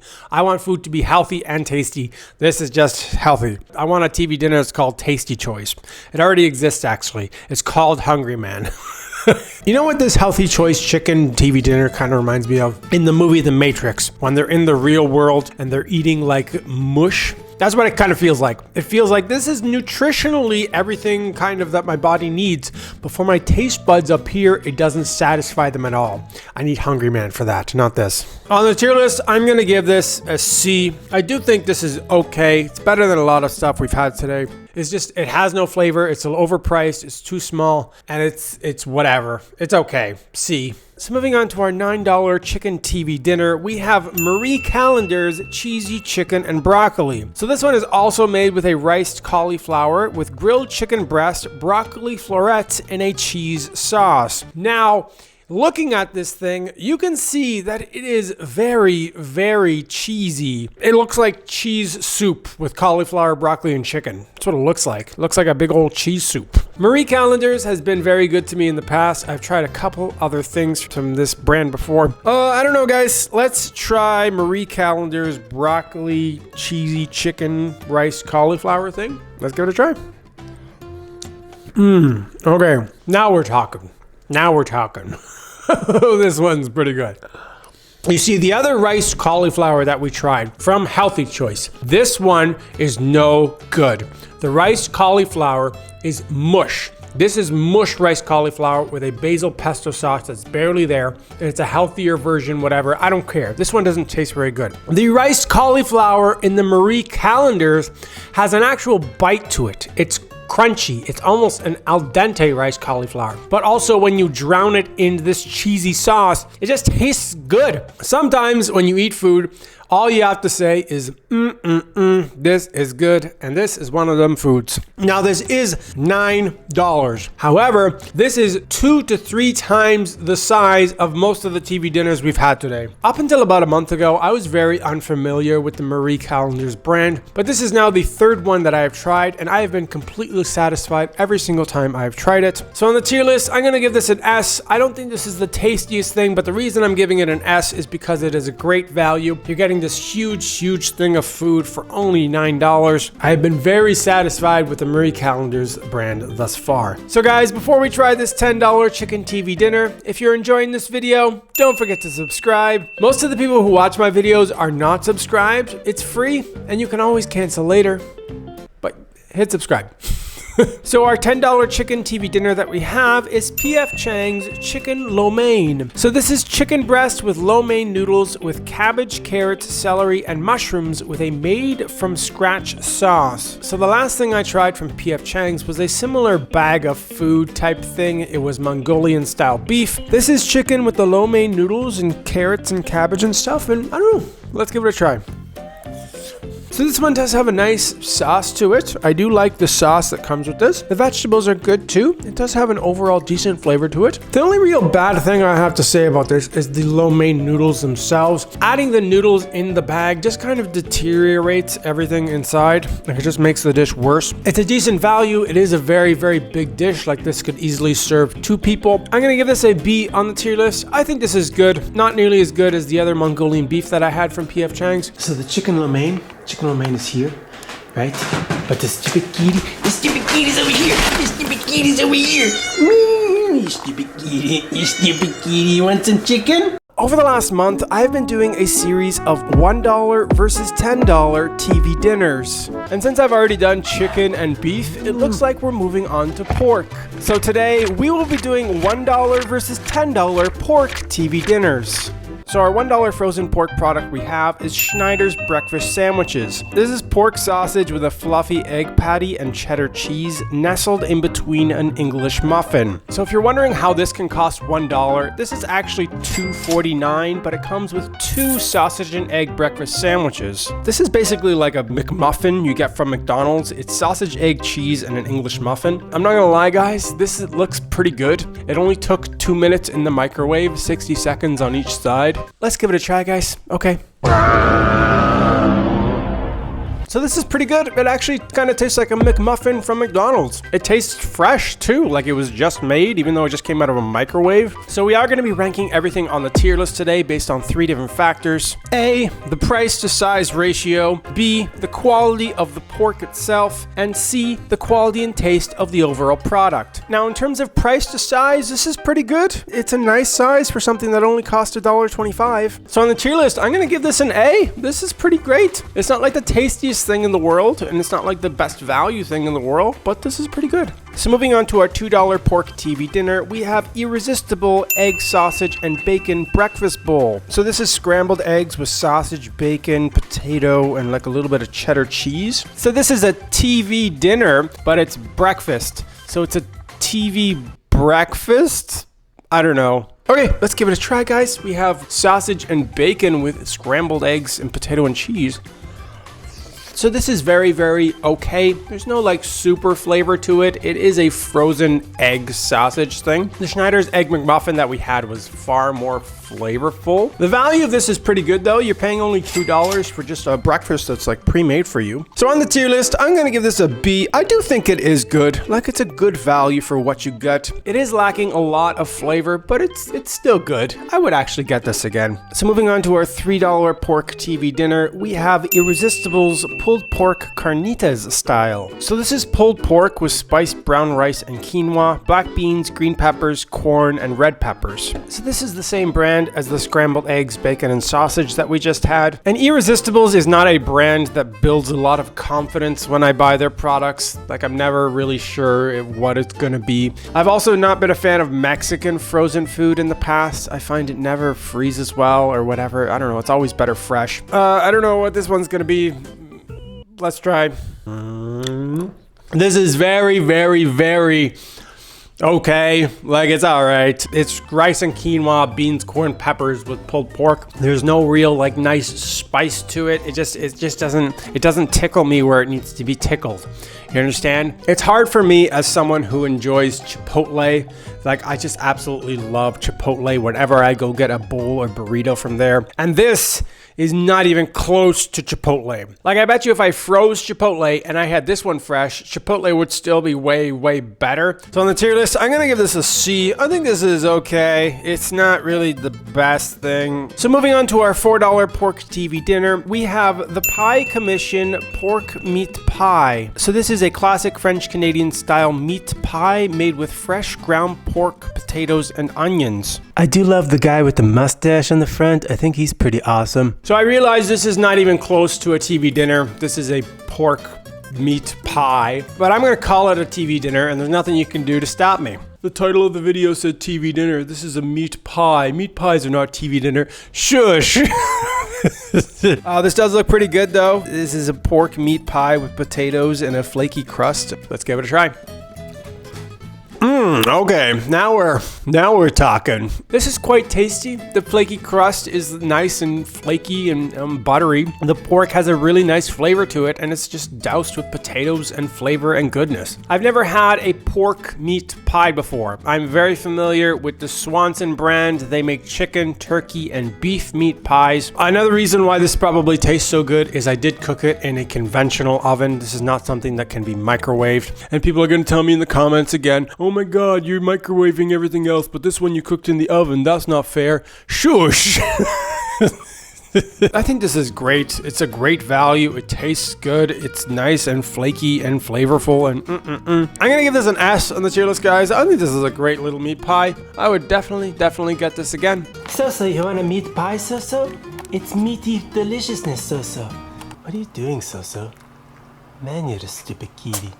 So moving on to our $5 pork TV dinner, we have Crave Bowls chili sesame noodles with pork. So this comes with noodles, shredded pork, chili oil, garlic, green onions, soy sauce, and roasted sesame oil with sesame seeds. So the Crave company has been very weird to me in the past. It's been like the best thing ever or like the worst thing ever. Let's see what Crave has got today.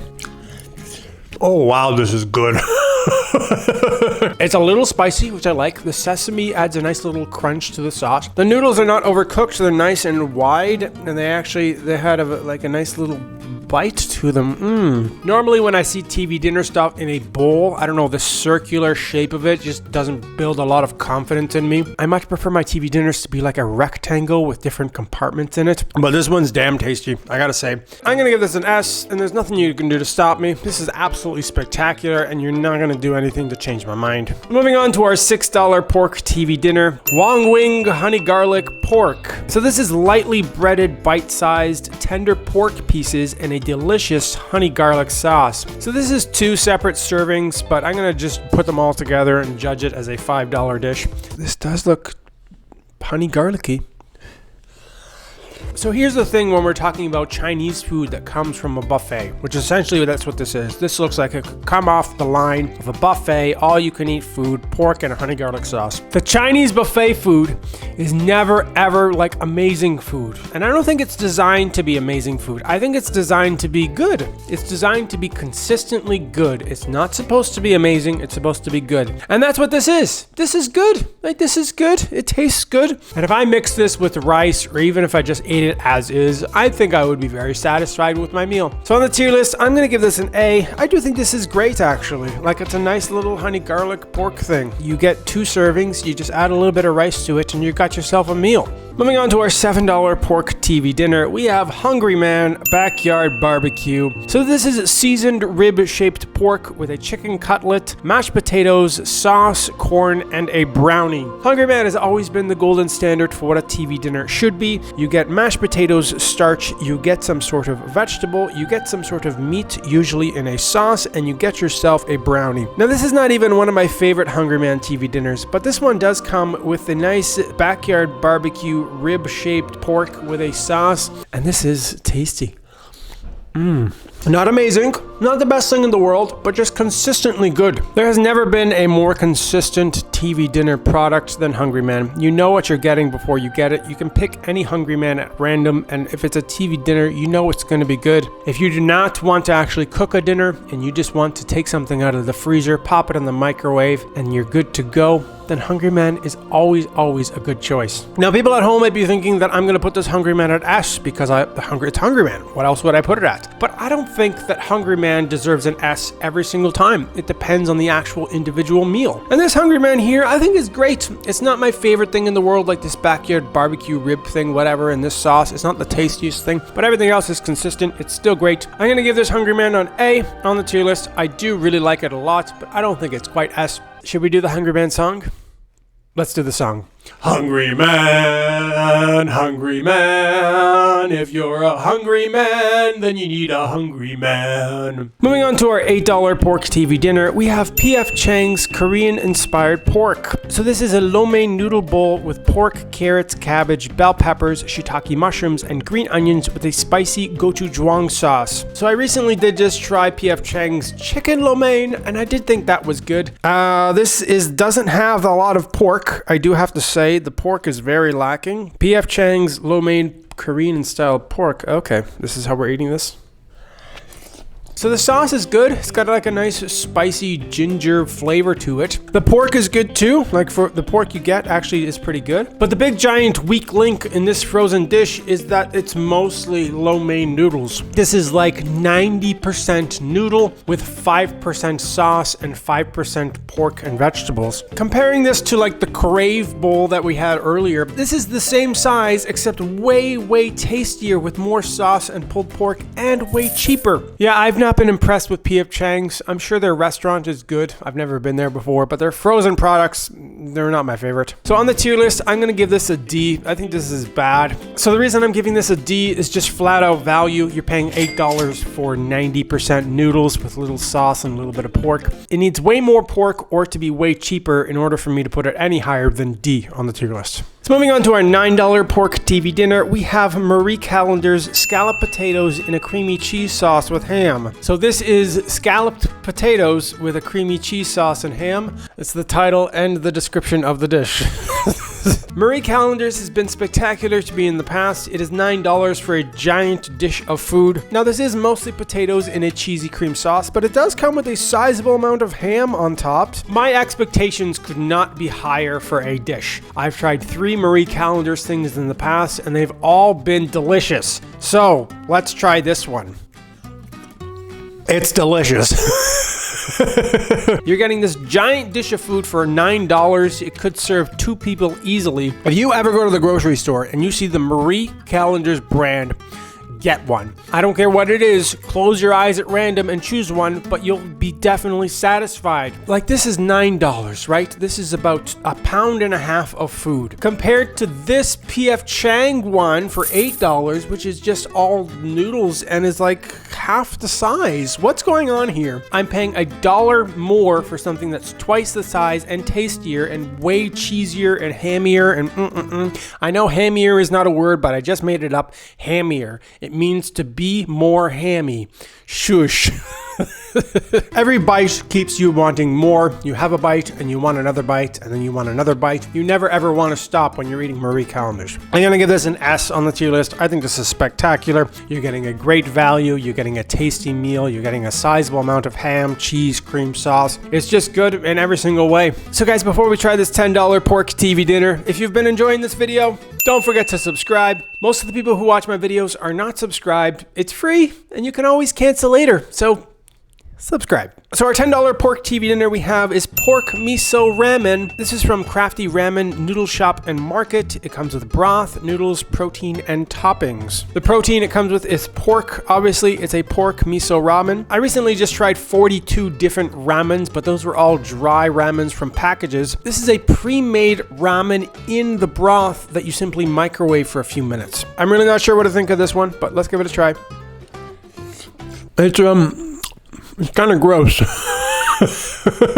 Oh, why does it taste so weird?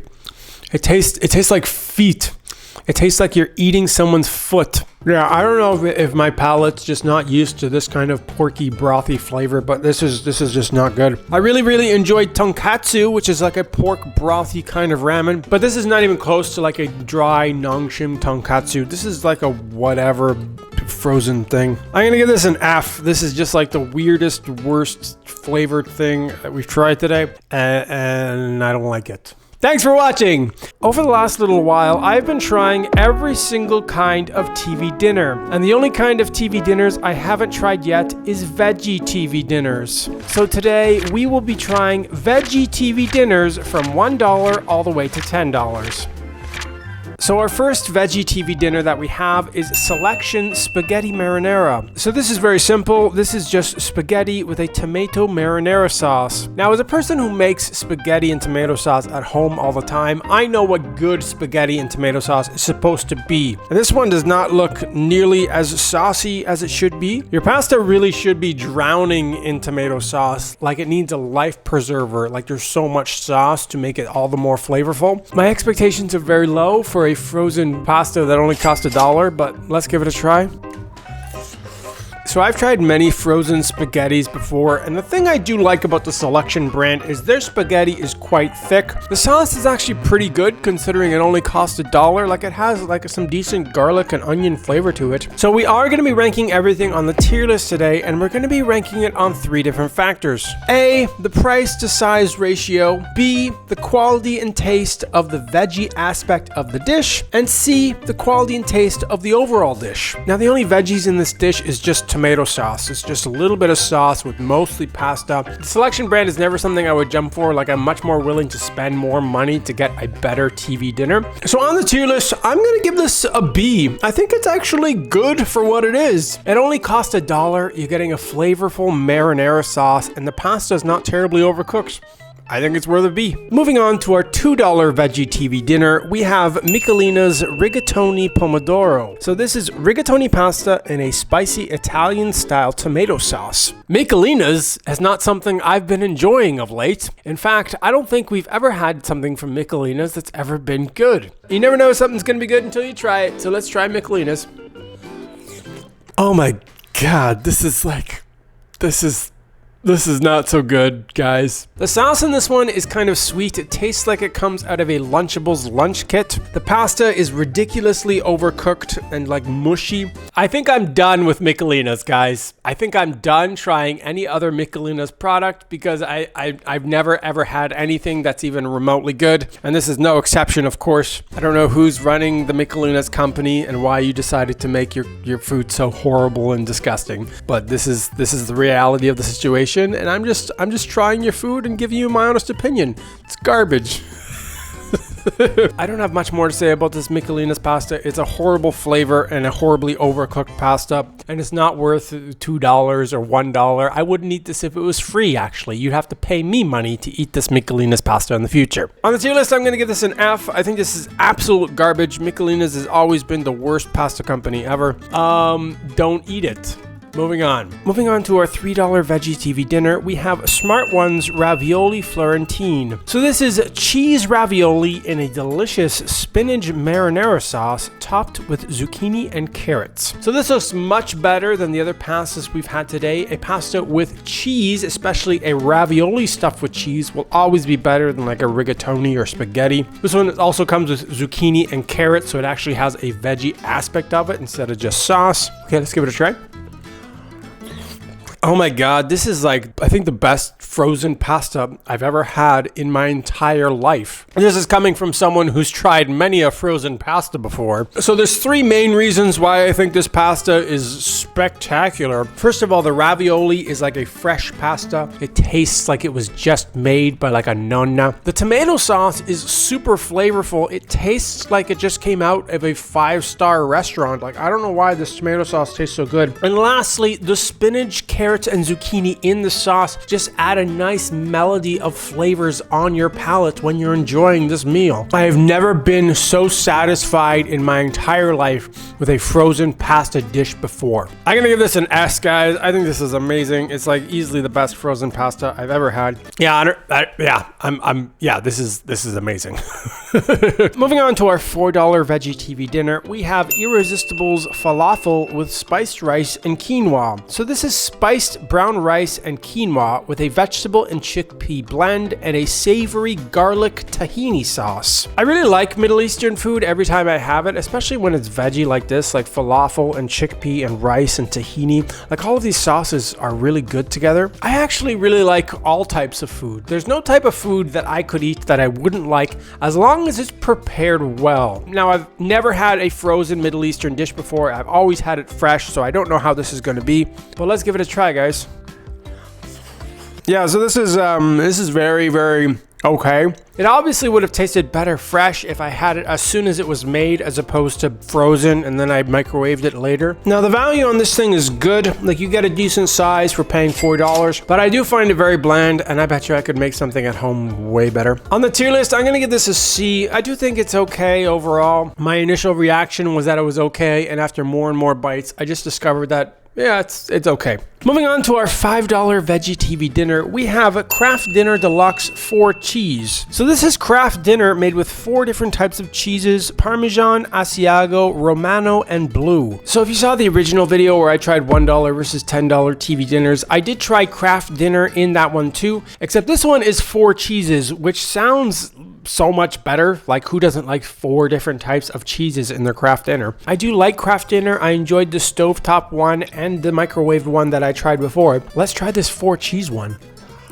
So Kraft Dinner is something that is better fresh. Like, if you just use fresh ingredients and make it on the stove, it will always be better than this microwavable version. The macaroni noodles in this dish are not really overcooked, which is a nice surprise. And the 4 cheese flavor is good, but I don't think it's really any better than the regular Kraft Dinner cheese flavor. Sometimes adding 4 different types of cheeses will make it better, but in this case, I think it's just a slightly different flavor from the regular mac and cheese from Kraft Dinner that I'm used to. And the nice thing about this too is the $5 that you're paying is a nice size portion. Like, this is the biggest of all the TV dinners we've tried so far. So on the tier list, I'm gonna give this a B. I think this is good. I think Kraft Dinner can never ever be bad. It always has a spot in my heart right here. Kraft Dinner, this one's good. Moving on to our $6 veggie TV dinner, we have Healthy Choice creamy spinach and tomato linguine. So this is a linguine pasta cut up with spinach and tomato. I've been very, very upset with the Healthy Choice in the past because they only make their food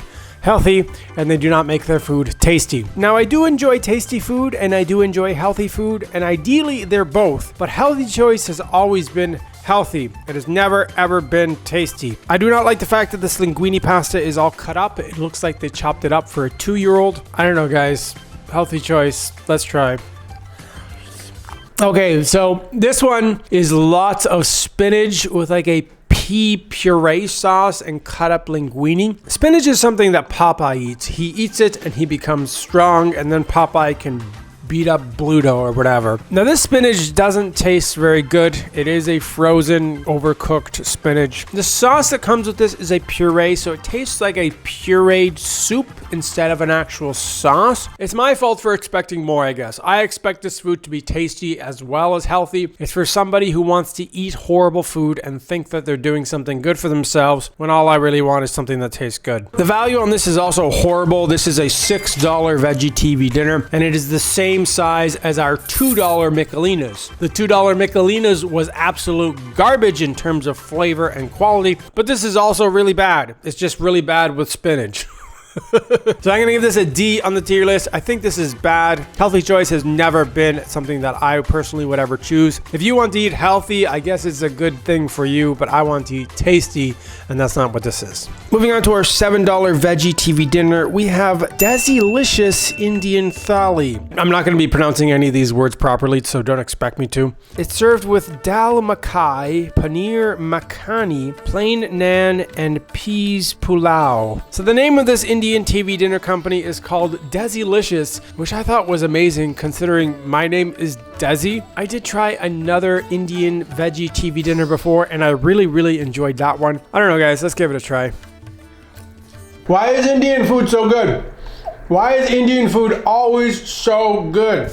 I don't know why. So this is 4 different things: rice, naan bread, and 2 different types of sauces. Now you would think all rice would be the same, but this rice is actually nice and it's not overcooked and has a nice flavor to it. This naan bread is also really good considering it just was frozen and came out of the microwave. Like, it's good.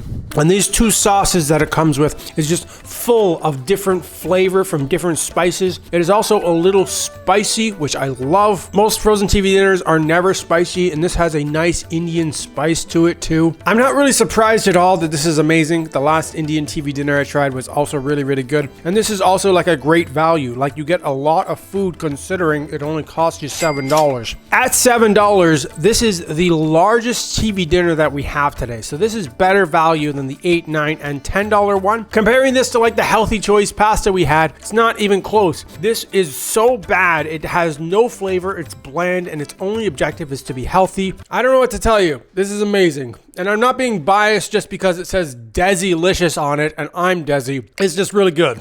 I'm gonna give this an S on the tier list. I think this is one of the best TV dinners I've ever had in my entire life. So flavorful, so good. I don't know what else to tell you. This is amazing. So, you want some Indian food, So? It's super tasty, So. Try some, So. Moving on to our $8 veggie TV dinner, we have Amy's Indian Palak Paneer. So this is creamed spinach and paneer with rajma dal and basmati rice. I don't know what paneer is, and I don't know what rajma dal is, but if it's as good as the Indian food we just had, I'll be a happy camper. Okay, guys, let's try Amy's Palak Paneer.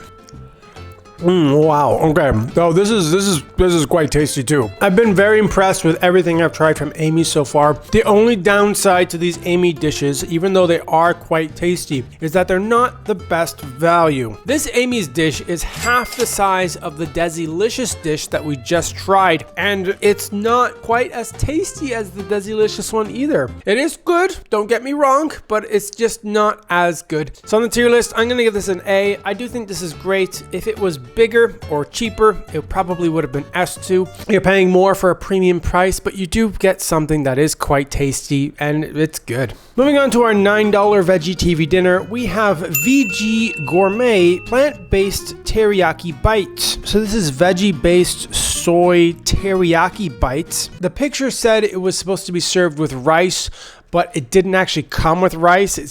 I guess that's like a visual representation of what you're supposed to do with it. But it could be good. It could be. I don't know. Let's try. Oh God, no. Oh my God. Yeah. So this is bad. Very bad. Don't get these. It's a plant-based soy product, and it's trying to have the texture and flavor of meat. However, this does not taste like meat at all. and it doesn't even come close to real meat. I'm always quite curious as to why people try to make veggie products that also taste like meat.